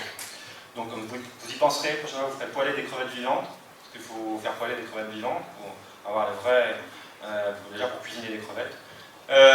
Congelées, quand je dis vivante, ça peut être congelé, hein, mais non cuite, et instantanément la couleur apparaît, c'est assez sympathique comme réaction. C'est vraiment un exemple, même en cuisine, il y a un truc une réaction chimique instantanée quasiment. Tu mets la crevette, paf, en quelques secondes, elle devient orange. Merveilleux. Les flamants roses qui sont devant ma fenêtre au muséum, ils sont roses à cause de ça aussi, comme ils bouffent des crevettes, ils deviennent roses. Bon. Mais on les cuisine très très peu, les flamants roses, donc aucun intérêt pour la gastronomie, en tout cas en France. L'intérêt de garder la couleur de certains végétaux, c'est aussi pour tout ce qui est végétaux chlorophyllien. Si au restaurant on a des brocolis, l'habitude veut qu'il faut qu'ils soient bien verts, parce qu'ils s'ils sont un peu marrons, on se dit on s'est fait avoir. Qu'est-ce qu'il a fait le chef? C'est des vieux brocolis. Comme tout à l'heure, ce soir de la salade de fruits. Et pareil pour les haricots verts. Haricots verts, s'ils arrivent une assiette de haricots verts qui sont marrons, on donne pas envie, mais s'ils sont bien verts, on est content. On dit ils sont frais. Ils sont frais parce que, alors c'est pareil, il faut que le chef comprenne comment est-ce qu'on peut maîtriser la couleur des végétaux chlorophylliens, parce que, mine de rien, les haricots verts, ils sont verts à cause de la chlorophylle. Ok, mais le problème, c'est que la chlorophylle, quand on la chauffe en milieu un peu acide, alors l'eau, quand elle a des végétaux dedans, il y a toujours un peu d'acidité dans les végétaux, donc tout ça, ça fait un milieu un peu acide, et forcément, si je cuis un peu trop, ça devient marron. Donc on veut aussi, pour empêcher ça, il faut trouver l'astuce. L'astuce, on a compris le procédé, c'est parce que c'est acide que ça devient marron, parce que les protons qui sont contenus dans l'acide vont prendre la place du magnésium qui est contenu dans la cage de la chlorophylle, parce que la chlorophylle c'est une cage moléculaire dans laquelle il y a du magnésium au milieu. Une fois qu'on a compris tout ça, pas forcément soi-même, mais qu'on a lu qu'il ne fallait pas embêter la chlorophylle, et bien pour ça il suffit de se dire, il suffit que je cuise dans un milieu basique. Et d'où l'intérêt d'en rajouter du bicarbonate de soude dans l'eau de cuisson, ce que font les chefs. Un petit peu de bicarbonate de soude dans l'eau de cuisson, ça empêche l'eau de devenir acide, et on a des brocolis et des haricots verts bien verts.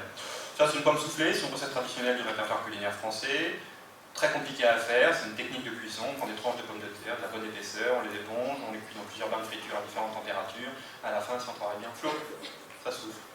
C'est croustillant à l'extérieur, moelleux à l'intérieur, c'est comme des frites mais ça a plus de gueule, vous voyez. C'est aussi un peu plus technique quand même. C'est très beau comme plat. Du sucre, le sucre, c'est merveilleux le sucre. Je fais fondre du sucre, comme tout à l'heure. C'est Jacques Congo, c'est une photo que j'ai. Un monsieur qui a fait l'expérience, dans une casserole, il fait fondre du sucre et il regarde le sucre qui fond. Alors en fait, la photo, ça correspond à un film, c'est-à-dire qu'il a pris en photo automatiquement toutes les 2 secondes au-dessus de sa casserole, et après il a pris ces centaines d'images, il a pris les pixels centraux. Donc chaque tranche de pixels vertical, c'est 2 secondes. Donc 2, 4, 6, 8, jusqu'à 15 minutes. Donc en une photo, je vois l'évolution du matériel. Je vois le sucre qui fond, il perd sa forme, ça devient du sirop, tout va bien. Ça commence à sentir bon, c'est du caramel, je suis prêt pour faire mes îles flottantes parce qu'avant j'ai battu mon blanc d'œuf avec mon sucre et j'ai fait une crème anglaise. Et là, c'est foutu. C'est foutu parce que là j'ai fait un truc qui pue cramer et je jette ma casserole et en plus je galère pour la nettoyer parce que ça accroche au métal. Donc le caramel c'est technique. C'est technique parce qu'il ne se passe rien, donc on a tendance à s'emmerder un peu et à regarder ailleurs, et en 2 secondes, ou en plus en 1 minute, on passe de côté obscur, vraiment. Et donc voilà, il faut rester là. Donc là, vite, on enlève la casserole, et ce que font les chefs, ils stoppent la cuisson en mettant la casserole dans l'eau froide. Parce que sinon, même là, on peut être surpris par inertie, on est là, on est bien, c'est marrant, on sort, et on se fait avoir, parce que même si on a sorti la casserole, l'inertie thermique fait que les réactions chimiques continuent, et on peut quand même terminer en cramant son caramel alors qu'on l'a retiré. Bon. Donc là, il faut prendre la casserole et le geste technique correspond à la mettre dans l'eau froide. Attention, ça fait un peu des éclaboussures parce que c'est le brûlant, ça monte à 150 degrés là. Mais voilà, il faut le faire ça pour stopper la cuisson. Bon.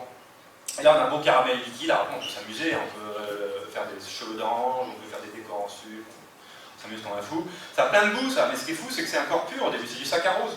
Et le saccharose, là, il commence à se transformer, il y a des molécules qui commencent à réagir, et là, il y a des dizaines de composés, qui ont des tas d'odeurs différentes, et suivant les températures, ça a un goût plus ou moins de cramé, là, plutôt moins. Alors on peut s'arrêter juste là, suivant les goûts qu'on veut. Là, on est vraiment trop brûlé. Alors ça, on en trouve dans l'industrie, ils en font ce qui s'appelle le caramel colorant. Ça porte un nom sur les étiquettes, c'est E150. C'est ce qu'on trouve dans le Coca-Cola pour donner une belle couleur marron au Coca-Cola, ou dans le vinaigre balsamique. Bon, c'est considéré comme cancérigène. C'est pas très grave, hein. On mourra d'autre chose. Alors, de transformation plutôt physique de la matière. Ben là, on a parlé beaucoup de réactions chimiques. Alors, bon, on n'a quand même pas le temps de tout détailler, je balance tout rapidement, mais grosso modo, on a vu les états de la matière, un gaz, liquide, solide, c'est sympathique, mais en cuisine, c'est assez limité. Ben, par contre, en cuisine, ce qu'on fait, c'est des mélanges de ces états de la matière. Par exemple, j'ai un liquide, un blanc d'œuf. Je le fouette, il mousse, super. J'ai injecté du gaz dans un liquide, j'ai fait de la mousse. Bon, je rajoute du sucre. Il ne se passe rien de nouveau, à part que c'est une mousse sucrée.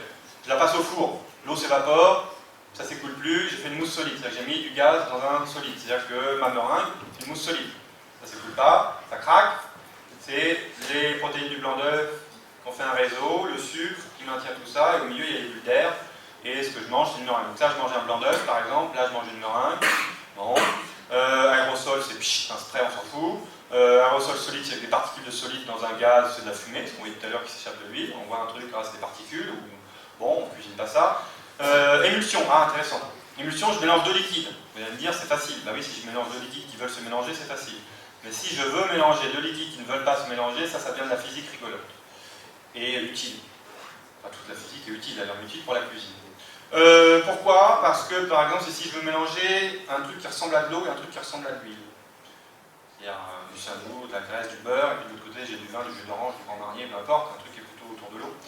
Et quand je veux mélanger tout ça, en général, ça ne veut pas. Par exemple, quand je veux faire une vinaigrette, c'est de l'huile et du vinaigre, pas facile. Et bien, si j'ajoute un peu de moutarde, je sais que c'est plus homogène. Ou quand je veux faire une mayonnaise. Dans un jaune d'œuf, je vous ai dit tout à l'heure, un jaune d'œuf, il y a de l'eau et du gras et des protéines. Ce qui est étonnant, parce que normalement, l'eau et le gras, ça ne se mélange pas. Si vous mettez de l'eau et de l'huile dans un truc, vous pouvez secouer quand un malade, ça se mélange dans quelques secondes, et rapidement, l'huile nage, l'eau va au fond, l'huile est moins dense que l'eau, et du coup, on n'arrive jamais à mélanger l'huile et l'eau. Mais la poule, elle y arrive. Parce que la poule, elle le fait tous les jours, avec ses œufs. Donc elle a une astuce pour ça.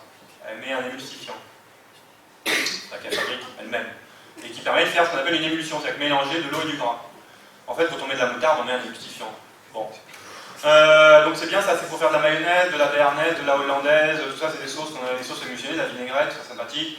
Quand on veut absolument emprisonner un liquide dans un solide, ben on fait un gel. Ce qu'on a fait tout à l'heure, si je prends mon blanc d'œuf, c'est un liquide, je le mets au micro-ondes quelques secondes, ça ressort, c'est la même chose, c'est de l'eau, des protéines, ça n'a pas changé, mais c'est solide. J'ai emprisonné l'eau dans un truc solide. Bon, j'ai fait un gel. Pareil quand je fais du yaourt, je prends du lait, je mets un peu de ferment lactique, mon lait il solidifie, parce qu'après à la cuillère je peux tenir mon lait. Bon, ben, c'est du lait solide, c'est un gel.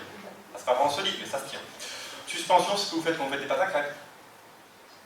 Pâtes à crêpes, on a du lait, de la farine, des œufs, bon, éventuellement, oui. Et en fait, ça va épaissir. Si ça épaissit, c'est qu'il y a un truc qui va faire que ça va gagner en viscosité. Bon, mais ça gagne en viscosité parce qu'il y a des particules qui se forment. Pareil pour la crème anglaise. La crème anglaise, des jaunes d'œufs, du sucre, on met du lait, on chauffe doucement. Attention, doucement. Pas plus de 80 degrés. Et il y a un moment, quand on mélange bien, ça va devenir un peu plus épais parce qu'il y a des trucs qui se forment. Des trucs, c'est des grumeaux qui se forment. Et les grumeaux, ils vont empêcher le liquide de s'écouler tranquillement, ça va devenir de plus en plus visqueux. Quand il y a des grumeaux qui se forment, c'est pas à l'œil, c'est à la cuillère, on sent que ça devient visqueux. Si c'est à l'œil, c'est foutu. Hein. Parce que si à l'œil, c'est qu'on a trop chauffé, si on voit les grumeaux, ça va être assez mauvais en bouche, la crème anglaise. Ça va être grumeleuse. Suspension solide, c'est pas très intéressant, c'est un solide dispersé dans un solide. Bon, mais ça, c'est ce qu'on a dans les pâtes sèches. Vous achetez un paquet de pâtes, au microscope, c'est un réseau de gluten dans lequel il y a des grains d'amidon. Alors tout ça, on peut le prendre en photo. Ça, c'est une vinaigrette avec des gouttes d'huile, des gouttes de vinaigre dans de l'huile. Ça, c'est un blanc d'œuf. Photo, je crois que c'est prêt au binoculaire, c'est d'ailleurs de l'Hervétis, qui a fait les manips. Ça, du blanc d'œuf avec des bulles d'air dans l'eau du blanc d'œuf. Ça, c'est une crème anglaise au microscope, les grumeaux de jaune d'œuf, les microscopiques, donc ça donne juste de l'onctuosité en bouche. Ça, c'est un réseau de gélatine. C'est la jelly, là, la gélatine qui a pris en masse de la grenadine, comme tout à l'heure, le floc, le cube qui fait floc, c'est ça au microscope. Bon. On peut combiner tout ça, c'est-à-dire qu'on peut faire une émulsion, c'est-à-dire que par exemple on fait une mayonnaise, on peut faire battre les blancs de neige, on fait une mousse, on peut faire chauffer doucement des œufs dans du lait, ça fait une crème anglaise, avec un peu de sucre, on fait une suspension, on peut chauffer délicatement un blanc d'œuf, ça fait un gel. Maintenant on a fait une mousse, On a fait une émulsion, du coup si on mélange la mousse et l'émulsion, on fait une émulsion mousseuse. C'est ce qu'on fait quand on fait une sauce mousseline. Je fais ma mayonnaise, je fais mes blancs d'œufs, je mets les deux ensemble parce que j'ai des asperges et j'aime bien la sauce mousseline avec les asperges. Et bien je fais une émulsion mousseuse parce que j'ai un truc dans lequel il y a des gouttes de gras qui se baladent, avec des bulles d'air qui se baladent, tout ça dans un liquide et c'est très bon. Bon, enfin c'est très bon si on met un peu de sel, un peu de poivre, un peu ce qu'on veut. Ça c'est pour le goût, le système physique il ne change pas. Ce que je peux faire, c'est que je peux aussi faire gélifier une émulsion. C'est ce que je fais quand je fais cuire mon jaune d'œuf. Le jaune d'œuf, c'est de l'eau et du gras, c'est donc une émulsion. Si je le mets au micro-ondes, il cuit, ou comme ça, en bain-marie. Et donc, c'est un truc qui prend en masse, mais c'est une émulsion qui prend en masse, donc c'est une émulsion gélifiée. Alors, je peux aussi faire une mayonnaise que je mets avec du blanc d'œuf, et j'ai une sauce mousseline que je passe au micro-ondes, et ça fait une émulsion gélifiée mousseuse. Et on peut continuer comme ça tant qu'on veut, bref, on fait des systèmes, et on peut notamment, c'est comme ça qu'on... Alors, c'est compliqué, par exemple, celui-là, je l'ai dit tout à l'heure, le chocolat chantilly, c'est très compliqué parce que le lait est une émulsion, donc la crème l'est aussi. Du coup, c'est aussi une suspension parce qu'il y a aussi des particules solides dans du lait, notamment des agrégats de caséine. On va introduire de l'air dedans, bref, c'est compliqué. Mais tout ça, c'est des systèmes, ce qu'on appelle la matière molle en cuisine, parce que tout ça, c'est un peu mou, et c'est ça qu'on travaille. Alors, il y a des outils pour travailler tout ça, voilà une sonde à ultrasons, ça permet de casser des tissus ou de faire des émulsions, très efficaces. Faire des mayonnaises merveilleuses avec des ultrasons. Bon, on fait des mayonnaises merveilleuses aussi à la cuillère, hein. Mais on peut faire d'autres choses. On peut par exemple plonger cette sonde à ultrasons dans un récipient dans lequel j'ai mis de l'eau et des feuilles aromatiques, comme du basilic par exemple. Et les ultrasons vont casser les tissus et vont répandre les molécules aromatiques dans mon eau, sans chauffer. Ce qui fait que si je veux faire normalement sortir les molécules aromatiques, je chauffe, donc je fais une tisane. Mais une tisane de basilic, ça a un goût, mais un goût d'un basilic chauffé. Par contre, si je fais ça avec des ultrasons, j'ai un goût, mais qui a un goût du basilic qui n'est pas chauffé. Donc c'est pas la même chose, c'est plus frais. Bon. Ça, c'est une poule à décanter. Dans les labos de chimie, on en trouve plein, mais c'est pratique pour dégraisser une poule au pot. Par exemple, j'ai fait une poule au pot, il y a du gras, de la poule qui est passée dans mon bouillon, je trouve ça un peu indigeste. Je mets mon bouillon dans une poule à décanter, je récupère le bouillon maigre d'un côté, le gras de l'autre. Le bouillon maigre, je le sers, les gens sont contents, ça a un bon goût, et c'est maigre. Avec le gras, je fais sauter des pommes de terre. Bon. Ça, c'est le siphon. Le siphon, on l'a vu tout à l'heure, c'est une expression. Ça, c'est un bain-marie. Les cuisiniers, on se sont tous équipés de bain-marie. C'est pas dans un labo qu'on trouve ça dans le labo. Mais aussi chez les cuisiniers, parce que s'ils veulent faire leurs œufs à 65 degrés, ça, ils règlent à 65, et c'est réglé. Si on veut faire un filet de bœuf cuit à 52 degrés, parce qu'on a compris qu'à 52 degrés, le bœuf va être très tendre, parce qu'on polymérise très gentiment les protéines musculaires du filet de bœuf, on va utiliser cet appareil à 52 degrés. Ça n'aura pas beaucoup de goût, parce que 52 degrés, il n'y a pas de brunissement. Vous voyez, c'est pas compliqué, dans ce cas-là, il faut que c'est cuit quelques secondes dans la glace brûlante pour faire un brunissement en surface, donc on a le bon goût du bœuf grillé, mais la bonne texture du bœuf qui n'a pas trop cuit. C'est merveilleux. Ça, c'est de l'azote liquide. L'azote liquide, c'est pour faire des glaces à la minute. On est en salle, il y a un client qui demande un sorbet, on dit pas de problème, on lui met un truc qui n'est pas fait, un coulis de framboise, on verse l'azote, floc, floc, floc. En 30 secondes, on verse un sorbet, on lui donne un sorbet à l'azote. C'est pratique, l'azote c'est moins 200 degrés, instantanément ça congèle tout ce qu'on veut et donc ça permet de faire des sorbets merveilleux. Ça c'est un rot à vapeur qui permet de distiller des arômes à froid pour récupérer des arômes, ça c'est dans une cuisine, c'est chez Denis Martin en Suisse, c'est pas un labo. Il a fait une préparation avec des herbes, il a bien cette odeur mais j'aimerais bien avoir la quintessence de cette préparation pour la mettre dans mes plats au goutte à goutte. Paf, hop, on distille, on récupère des arômes, paf, paf, on fait ça à la maison, on a des arômes maison. Ça, c'est les préparations qu'on a vues tout à l'heure, le caviar, ça c'est comme un jaune d'œuf, mais c'est un bleu d'œuf, enfin c'est pas de l'œuf, c'est du cuirasso. Alors on pique dedans, ça c'est cool, c'est comme un jaune d'œuf, mais bon voilà, pourquoi pas. Ça c'est des spaghettis sans spaghettis, c'est un jus de chlorophylle qui a été injecté dans des tuyaux, dans des capillaires. Avant on avait mis des carragénanes, qui est un gélifiant, c'est des algues, et tout ça, ça prend en masse dans le tuyau, et quand on sort le truc du tuyau, ça garde la forme du tuyau, donc ça fait des spaghettis. Ça, c'est des cubes de carottes, c'est-à-dire qu'on a mis de la lessicide de soja dans un bouillon de carottes, qu'on a mixé, tout ça, ça fait mousser le bouillon de carottes, donc à la fin on mange des cubes de carottes. Bref, on peut faire plein de choses, vous avez compris. C'est un jeu de texture, c'est un jeu de compréhension, c'est un jeu, alors évidemment, avec lequel on fabrique des plats. Voilà un exemple d'un foie gras poêlé avec un spaghetti. Alors, spaghetti de carottes, c'est peut-être pas très heureux comme accord, mais ça aurait été mieux par exemple avec un spaghetti de jurançon. On aime bien servir un petit verre de jurançon avec le foie gras. Alors un beau spaghetti translucide avec un vin bien liquoreux autour du foie gras poêlé, ça a de la gueule. Et c'est bon, parce que non seulement il faut que ça ait de la gueule, il faut que ce soit bon en cuisine. Ça c'est dans un restaurant, ça c'est au lycée hôtelier de Marseille, un restaurant d'application, on a servi l'artichaut barigoule avec une mousse d'huile d'olive chaude. Et puis l'huile d'olive elle est mise en valeur, parce que l'huile d'olive à Aix-en-Provence, on a fait beaucoup, enfin à côté de Marseille, de manière générale en Provence. Et on voulait la mettre en valeur, c'est servir une belle mousse chaude dans laquelle on a vraiment le goût de l'huile d'olive. Pour ça, il faut comprendre le procédé, comment je vais m'y prendre, pour faire mousser l'huile d'olive. Alors on met un peu de blanc d'œuf, un peu de crème, on met dans un siphon, voilà, du travail. Bon, ça c'est un travail expérimental qui est tout sauf fini autour d'une retexturation d'une recette de Sol Bercy. Bref, tout ça, c'est un peu, on n'a pas le temps de tout détailler. Et on arrive à, en résumé, une évolution de la cuisine. L'évolution de la cuisine consiste à dire, voilà une cuisine normale, façon avant nouvelle cuisine. Je cuis mon steak, je cuis mes patates, je mets tout ça dans l'assiette, bon appétit bien sûr. Et avec souvent des cuissons longues, des sauces assez lourdes. Et dans les années 70, Goemio sont... Alors, on faisait... Alors, c'est pas... Bon là, la présentation n'est pas soignée, mais on soignait aussi la présentation. À l'époque, on pouvait faire des...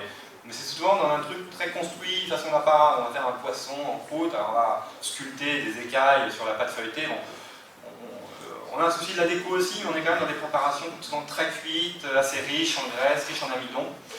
Et dans les années 70, Goemio, qui sont des journalistes gastronomiques qui étaient très réputés, qui ont fait pas mal évoluer la cuisine, et beaucoup de chefs ont réfléchi ensemble et se sont dit, mais ça c'est un peu lourd, tout ça, on aimerait bien rénover la cuisine. On va faire des choses plus légères. Des sauces légères, des jus plutôt que des sauces, avec des jus de légumes, des choses qui sont plus saines pour le corps. On va soigner, on va moins cuire, parce que le moins on cuit, mieux on garde les nutriments. Donc on est arrivé à ce type de choses, avec une présentation avec beaucoup de crus, des cuissons très très courtes, éventuellement grillées, mais vraiment saisies, toute une construction, c'est-à-dire qu'on met des petits grains de ceci, des petites pousses de ceci, on fait une belle présentation à l'assiette, parce que le client il va être content quand il a quelque chose qui est beau comme ça, et qui est simple, parce que c'est juste cuit, juste saisi, des petits jus de légumes. Ça, c'est nouvelle cuisine, ce qu'on appelle la nouvelle cuisine. Et puis maintenant, on est passé dans la même logique, avec une présentation soignée, un petit jus de machin, sauf qu'on va un peu plus loin dans la déstructuration, c'est-à-dire qu'on est un produit qui est très transformé et qui est retravaillé derrière, retransformé, mais on ne reconnaît plus grand-chose. Et c'est pas grave. Alors voilà, après, il y a 2 diapos pour les principes de la nouvelle cuisine, et après je montre des plats, plus en détail. Et on terminera là-dessus. Donc ça, c'est Goemio 1973.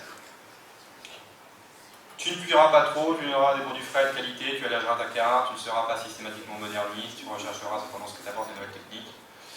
Tu éviteras marinade, faisandage, fermentation, on y revient, les fermentations, ça c'est de plus en plus aujourd'hui, c'est pas les mêmes. Tu élimineras les sauces riches, tu n'ignoreras pas la diététique, tu ne truqueras pas tes présentations, tu seras inventif. Plein de chefs qui ont adhéré à ça, des chefs connus, très connus, Alain Sanderins, Joël Robuchon, Michel Guérard, Jacques Lameloise, tout ça sont des chefs stars de la nouvelle cuisine, donc qui étaient des chefs il y a 40, puis après au soleil ils vivent toujours, hein, Robuchon, Sanderins, Guérard, Lameloise est décédé, et puis mais ceux-là ils font toujours la cuisine, avec pas mal de critiques. À l'époque il y avait des gens qui n'adhéraient pas à cette démarche, ils aimaient bien leur platé de patates avec la sauce amidonnée qui enveloppe la viande, et donc ils disaient c'est un peu une cuisine de riche avec des petites gouttes de jus de carotte, etc. Bon. On retrouve ce type de critique aujourd'hui avec la cuisine soi-disant moléculaire, où les gens font que c'est un peu une cuisine précieuse, mais bon. Donc voilà, typiquement, on est sur des plats avec des sauces un peu courtes, un homard qui est bien mis en valeur, voilà, des jus, des petits poireaux à peine cuits, des herbes fraîches, une petite tombée de poireaux, un homard juste saisi, il faut que ça soit presque translucide à cœur, c'est à peine cuit, et on n'a pas une grosse sauce grasse, au fond, on a un petit jus de légumes qui va très bien. Bon, aujourd'hui, alors vous n'allez pas tout lire, c'est pas grave. Aujourd'hui, on trouve de nouveaux préceptes. Les gens disent, ouais, une nouvelle cuisine, il faut aller encore plus loin. Il faut faire de la nouvelle cuisine. Ça, c'est tiré d'un bouquin qui s'appelle Moderniste Cuisine, qui a le mérite d'avoir proposé un peu des préceptes, calés sur l'idée Goemio. Ce qui est triste, c'est que ce sont des Américains qui ont fait ça. C'est mal au cœur de se dire que c'est eux qui vont instaurer les codes de la nouvelle cuisine. Ça aurait pu être des Anglais, ça aurait été pire, mais bon. Et donc la cuisine est un art créatif qui propose entre le chef et le gastronome un dialogue, langage principal. Alors on passe rapidement, je vous laisserai dire, vous avez les diapos. Les règles, il faut les transgresser, mais il faut les comprendre. C'est important, il y a beaucoup de choses philosophiques là-dedans. Compréhension des règles, des savoir-faire, mais transgression. Il est possible d'aller à l'encontre de règles culinaires. Permettre au gastronome de vivre une expérience culinaire et de nourrir sa réflexion. On sait ce qui est possible de faire en cuisine, mais il faut aller vers les formes inhabituelles. Il ne faut pas avoir peur, mais voilà, tout en maîtrisant ce qui se passe. On peut susciter des émotions, donc on va beaucoup vers l'émotion, vers la créativité, l'inspiration, sciences et technologies qui peuvent nous aider, il faut les explorer. Mais en aucun cas, ce ne sont des moyens et des fins en soi. Très très important cette phrase. Le but de faire évoluer la cuisine, c'est pas de faire évoluer la science. La science va évoluer de son côté en essayant de mieux comprendre. C'est pas le but du cuisinier. Mais il y a une synergie. La cuisine se bâtit à partir d'ingrédients bien plus chers, ça c'est toujours été vrai. Le caviar, les truffes c'est sympa, mais bon, on peut passer à autre chose. Voilà, c'est un peu ça l'idée. Les ingrédients de technologie sur les aliments hydrocolloïdes, ça peut être intéressant. Et gastronomes doivent être sensibles aux conditions de production de récolte des aliments, favoriser une méthode décente d'abattage, utilisation raisonnée d'animaux sauvages comme le poisson. Ça, c'est intéressant d'un point de vue évolution de la cuisine et d'un point de vue généralement environnement et société. Vous voyez, Guémillot, 70, il n'y avait rien par rapport à l'environnement. C'est normal. C'était pas à la mode parce qu'il n'y avait pas ce problème à l'époque. Il y a 40 ans, on avait tout ce qu'on voulait. Aujourd'hui, ça revient tout le temps sur le devant de la scène, le développement durable. On peut pêcher autant qu'on veut, produire de la viande, 1 kg de viande, ça coûte 13 000 litres d'eau. Pour produire 1 kg de viande, il faut consommer 13 000 litres d'eau. Donc l'eau, c'est une denrée rare. Tout ça, ça pose des vraies questions sur notre manière de s'alimenter. Et là, on voit, aujourd'hui, on ne peut pas y échapper. Donc dans les préceptes de la nouvelle cuisine, ça rentre. Attention, ce que vous cuisinez, il faut savoir d'où ça vient, comment ça a été produit, pour des raisons de santé, pour des raisons d'environnement, pour des raisons d'écologie, ça c'est important. Avec des chefs, donc Ferran Adrià, Juan Arzac, Eston Blumenthal, Denis Martin, qui sont des chefs qui sont vraiment des chefs emblématiques de cette nouvelle cuisine, c'est-à-dire qu'ils vont très loin. Maintenant, ce ne sont plus que des photos de plats, on va terminer là-dessus, parce que ça va bientôt être l'heure. Donc des photos de plats. Il est intéressant celui-là. J'aime bien démarrer par celui-là, parce que c'est un plat emblématique de ce que peut être cette nouvelle cuisine. C'est une salade grecque, comme vous avez pu lire, comme son nom l'indique. Alors, qu'est-ce qu'on lui a fait à cette pauvre salade grecque? Ça vient d'un restaurant à Athènes, forcément, vous l'aurez deviné, qui s'appelle Funky Gourmet, un nom un peu bizarre, qui est le restaurant qui sort quand on va à Athènes, quand on cherche un restaurant, le soir, on dit tiens, je vais aller dans TripAdvisor, comme tout le monde. T'as un restaurant à Athènes, c'est le premier sur 1500 restaurants, il sort en premier, tac, numéro 1, Funky Gourmet. On regarde un peu, c'est quoi ce truc? C'est un restaurant qui a 2 étoiles au guide Michelin, il n'y en a que 2 à Athènes comme ça, et on regarde de plus près, on comprend que c'est un restaurant de Barjot, mais qui est un restaurant merveilleux parce que c'est des Barjots qui sont très très forts. Ils savent cuisiner, c'est pas juste des Barjots, ils savent très très bien cuisiner, ils ont fait leur classe là où il faut. Et ils ont osé faire cette salade grecque totalement iconoclaste, dans un pays légèrement conservateur. Alors c'est un truc qui est servi comme 8e plat dans une dégustation à 15 plats, donc ça va. Et alors, la recette est très simple, très très simple. On fait une salade grecque, normale. On prend des concombres, de la tomate, des capres, des olives de Kalamata, de l'origan, de l'huile d'olive, il manque de l'oignon, du sel, on doit y être là à peu près. Et puis, une fois qu'on a fait cette belle, une fois qu'on a fait cette belle salade grecque, on la détruit. C'est le principal. C'est qu'on la mixe quand même à l'as. Voilà. Une fois que c'est bien mixé, qu'on a donc tout détruit, on met dans un linge et on essore. On fait une première eau qui tombe, pas très très goûteuse, mais au fur et à mesure ça se concentre, on garde la deuxième eau. Dans cette deuxième eau, on a de l'eau de salade grecque. Et on pourrait la faire boire comme ça, bon, mais pour être plus rigolo, on va la congeler, faire un gros glaçon. Et après, le glaçon, on va le racler avec un appareil qui s'appelle le Pacojet, qui est une sorte de racloir qui coûte un peu cher, 5 000 €, ça racle bien. Et on peut le faire à la main, à la fourchette, on peut gratter.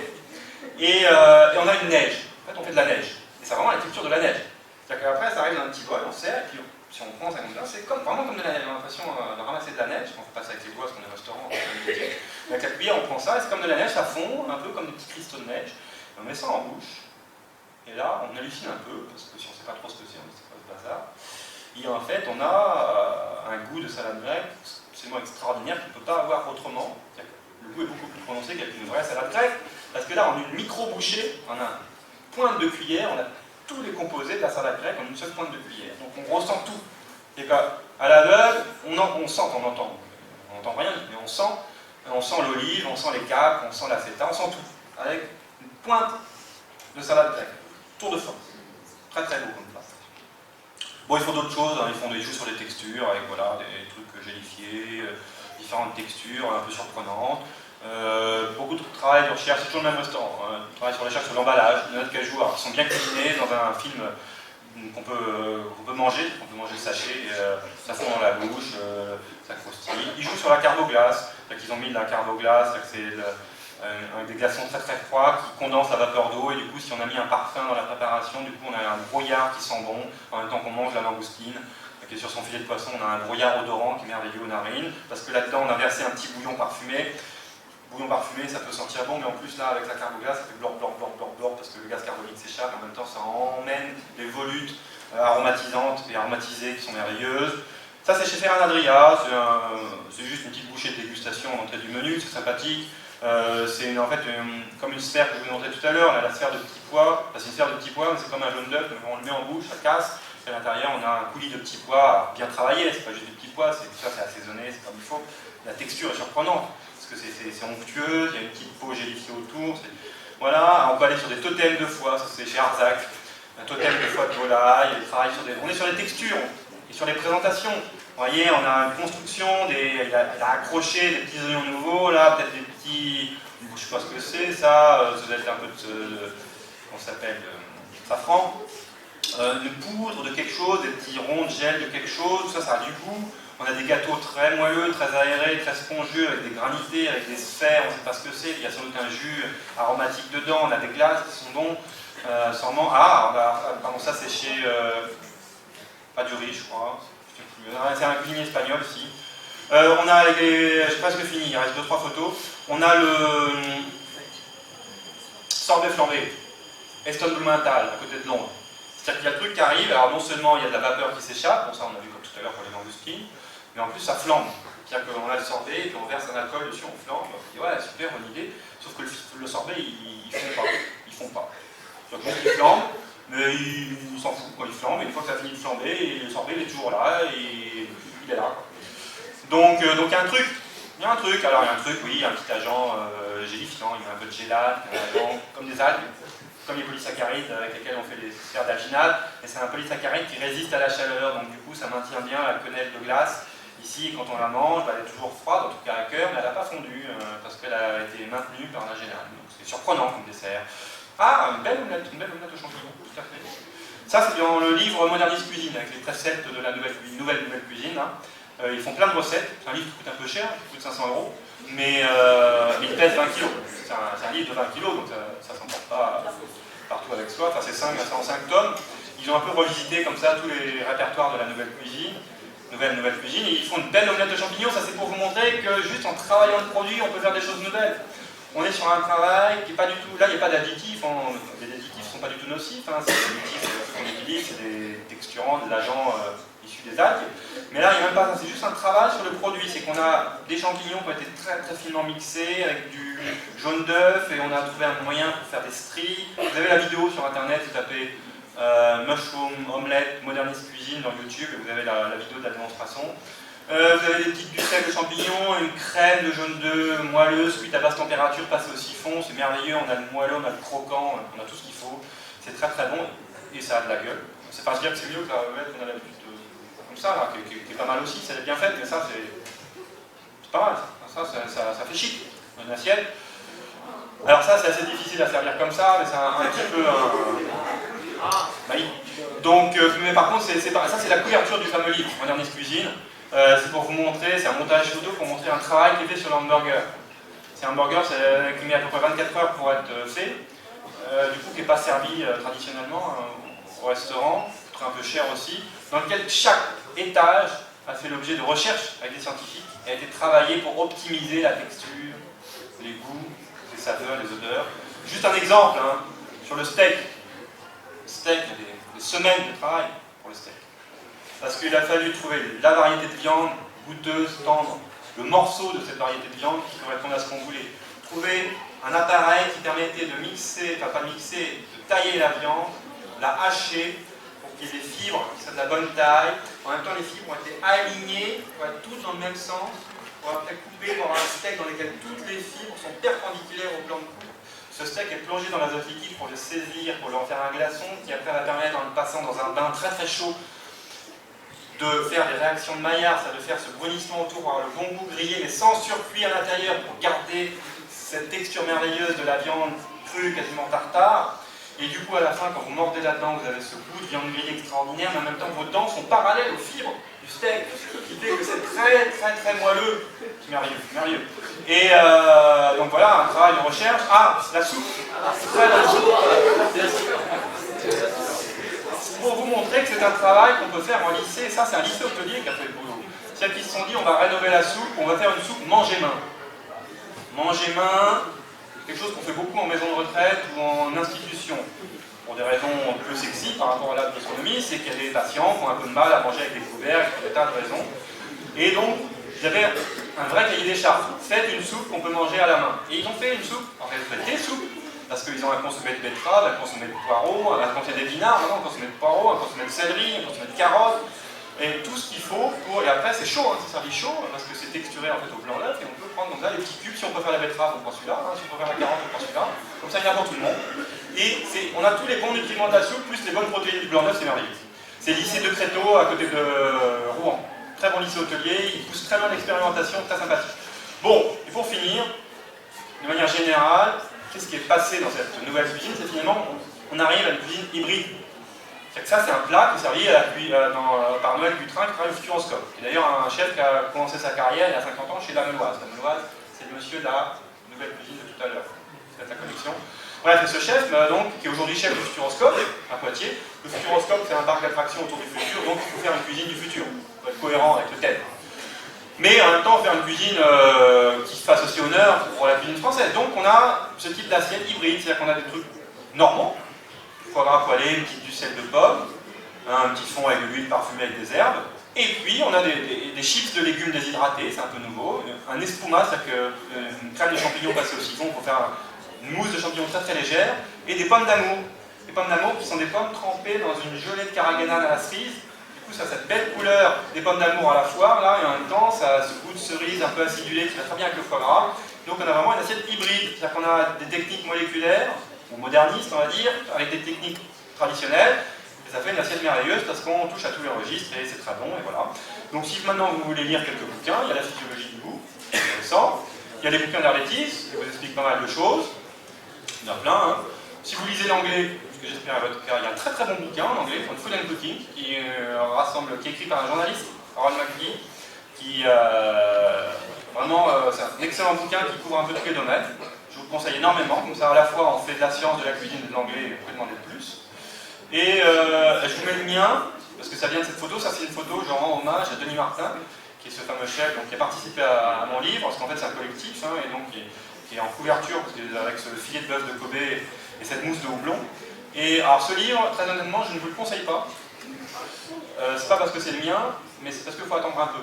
C'est-à-dire que ceux-là, c'est de la vulgarisation, on peut les lire, ça c'est de la littérature, vous pouvez les lire. Celui-là, moi, Belin m'a demandé de faire un livre justement qui va un peu au-delà en termes de formalisme des bouquins qui existent.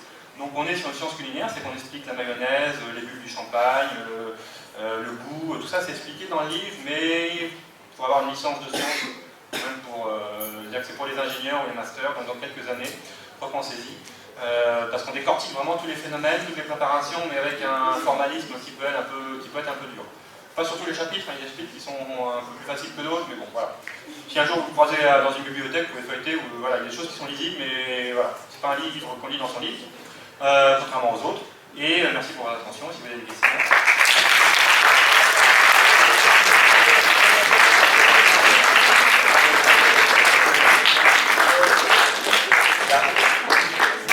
J'ai eu beaucoup de questions parce que je parle assez vite, mais il ne fallait pas hésiter à m'interrompre. Hein. C'est trop tard maintenant. Mais maintenant, vous pouvez encore en poser quelques-unes. Peut-être, je ne sais pas si vous avez le temps d'en poser quelques-unes par rapport à votre planning. Je vous promets d'y répondre lentement. N'hésitez pas à n'importe quelle question. Hein. Même les plus débiles, c'est celle que je préfère. Non? Pas de questions? Ah, merci. Ah, chut, oui. Dans quel but on fait tout ça, en fait?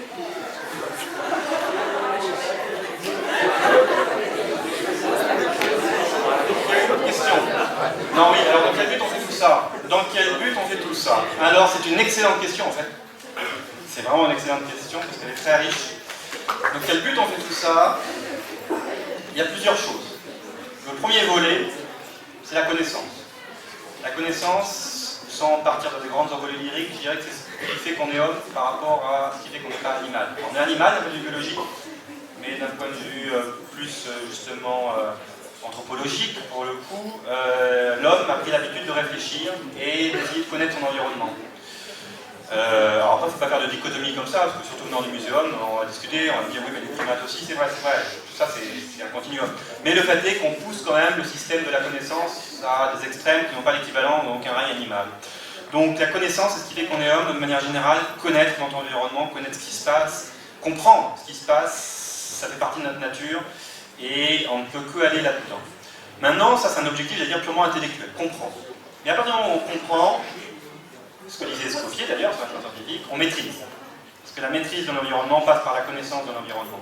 Donc comprendre la cuisine fait qu'on va maîtriser la cuisine. Maîtriser la cuisine, c'est-à-dire qu'on va beaucoup plus mettre la manière avec laquelle on va s'alimenter, et donc on va beaucoup mieux maîtriser les aspects santé, par exemple. Si j'ai compris ce qui se passe quand je grille un steak, et pourquoi ça noircit, est-ce que le fait que c'est noirci, c'est dangereux? Si le chimiste me dit oui, parce que tu as généré des benzopyrènes, et je lui dis ok, j'ai compris ça, et j'ai compris que c'était à cause de la chaleur qui était trop élevée, ou à cause de la flamme, ou à cause de la graisse qui tombe sur la flamme de mon barbecue, etc. etc. Donc du coup, je vais cuire différemment. Tout ça, c'est basé dans la maîtrise des phénomènes, la maîtrise des procédés, et éventuellement, on va faire des choses nouvelles. Mais là, on tombe dans les aspects artistiques.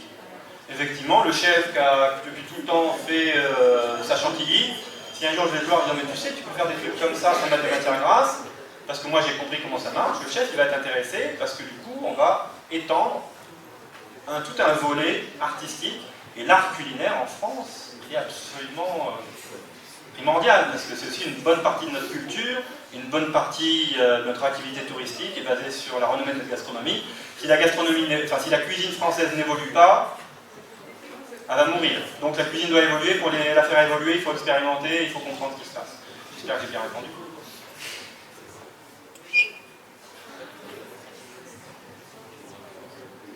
Pas d'autres questions philosophiques? Oui. Alors, un repas moléculaire en moyenne coûte 0% plus cher qu'un repas non moléculaire. Pour la bonne raison qu'il n'y a aucune incidence du prix, puisque ça c'est purement... Alors, ce qui est vrai, c'est que les restaurants moléculaires, on les trouve dans des endroits où il y a une grosse main-d'œuvre, et c'est des catégories de restaurants qui sont chers intrinsèquement. Mais quand on va dans deux restaurants, 2-3 étoiles, moléculaires, entre guillemets, modernistes ou pas modernistes, il n'y a aucune différence. Dans les deux cas, ils bossent comme des fous, il y a 2 cuisiniers qui bossent pour 1 ou 2 clients maximum. C'est-à-dire que si vous êtes 25 en salle, vous savez qu'il y a plus de 25 personnes en cuisine, j'exagère un peu, mais il y a beaucoup de monde. Ce qui coûte cher en cuisine, c'est la main-d'œuvre. Parce que le produit moléculaire ne coûte pas plus cher, un peu d'algue, un peu de machin, c'est les mêmes ingrédients, le foie gras, le truc, etc. La main-d'œuvre et la manœuvre, c'est pareil pour tout. Il peut fabriquer une belle pucelle de champignons, les couper comme il faut, faire un caviar de citron. Dans un cas comme dans l'autre, il faut quelqu'un qui bosse. Et ça ne coûte pas plus cher. Ce qui coûte cher, c'est la manœuvre, et dans les deux cas, ça ne coûte pas plus cher. C'est-à-dire que dans les deux cas, ça coûte très cher. Parce qu'il faut beaucoup de manœuvre. Mais c'est des restaurants où, voilà, si un jour vous allez à Athènes, vous allez manger chez Funky Gourmet, c'est une expérience qu'on fait. On ne regrette pas, parce qu'on passe un moment extraordinaire, ça coûte cher. Mais il vaut mieux faire un repas chez Funky Gourmet que 10 repas dans un restaurant banal où on va se souvenir de rien, parce qu'on aura mangé des trucs qu'on mange chez soi. C'est un peu dommage, autant aller manger des trucs qu'on ne mange pas chez soi. Sinon, autant rester chez soi. Oui. Il y a une date qui marque le début de cette nouvelle. Il n'y a aucune date qui marque le début de la nouvelle cuisine, et c'est un problème, mais c'est pour ça que le mot cuisine moléculaire, il est apparu, on ne sait pas trop quand. Il n'y a aucune date. En fait, dans les années 90, Ferran Adrià a commencé à faire des trucs bizarres, mais il n'y a pas vraiment une date. Alors oui, on peut dire qu'en 89, il a fait son premier caviar. Pour l'azote liquide, on a des écrits qui montrent qu'en 1905, je crois, on a le témoignage d'une expérience de quelqu'un qui a fait un sorbet à l'azote. Mais c'est très difficile en cuisine de mettre un calendrier. Donc voilà, c'est une tendance qui est apparue dans les années 90, où ça s'est émancipé, développé. Par contre, pour la gastronomie moléculaire, on a une date, parce qu'il y a un colloque en 1988, c'est le premier colloque international de gastronomie physique et moléculaire. C'était comme ça annoncé sur le site internet. Donc là, c'est la première fois qu'on trouvait le mot gastronomie moléculaire. Donc, le fait que les scientifiques décident d'appeler gastronomie moléculaire le fait de travailler sur les aspects moléculaires de la cuisine. Donc là, il y a une date. Et pour la cuisine moléculaire, c'est venu un peu en même temps. Après, comme c'est un mot un peu bizarre, il n'y a pas voilà. Mais c'est à peu près en même temps. Dans les années 90, il n'y a pas, il n'y a pas un plat qui est le début de la cuisine moléculaire. Mais comme la nouvelle cuisine de Millau en 73 ont publié leur manifeste, déjà les chefs commençaient à faire des trucs comme ça, ils ont décidé, ok, on va appeler ça nouvelle cuisine. Et voilà. Oui. Est-ce que je... Pardon. Est-ce qu'on va cuire de manière moléculaire chez nous? on disait un temps, alors cuire de manière moléculaire, attention, ça ne veut pas dire grand-chose, hein, parce qu'on cuit tous les jours de manière moléculaire. Voilà, alors est-ce qu'on va, en fait votre question c'est est-ce qu'on va utiliser des bains-maries à 52 degrés, etc. Oui. Oui, pourquoi? Enfin je dis oui et j'ai l'air de m'avancer comme ça, mais pourquoi? Parce que ça c'est une technique qui est apparue effectivement il y a une bonne vingtaine d'années, même 30 ans maintenant. Aujourd'hui tous les chefs sont équipés. Il y a un temps de retard entre ce que font les chefs et ce que font les particuliers. Aujourd'hui tous les chefs sont équipés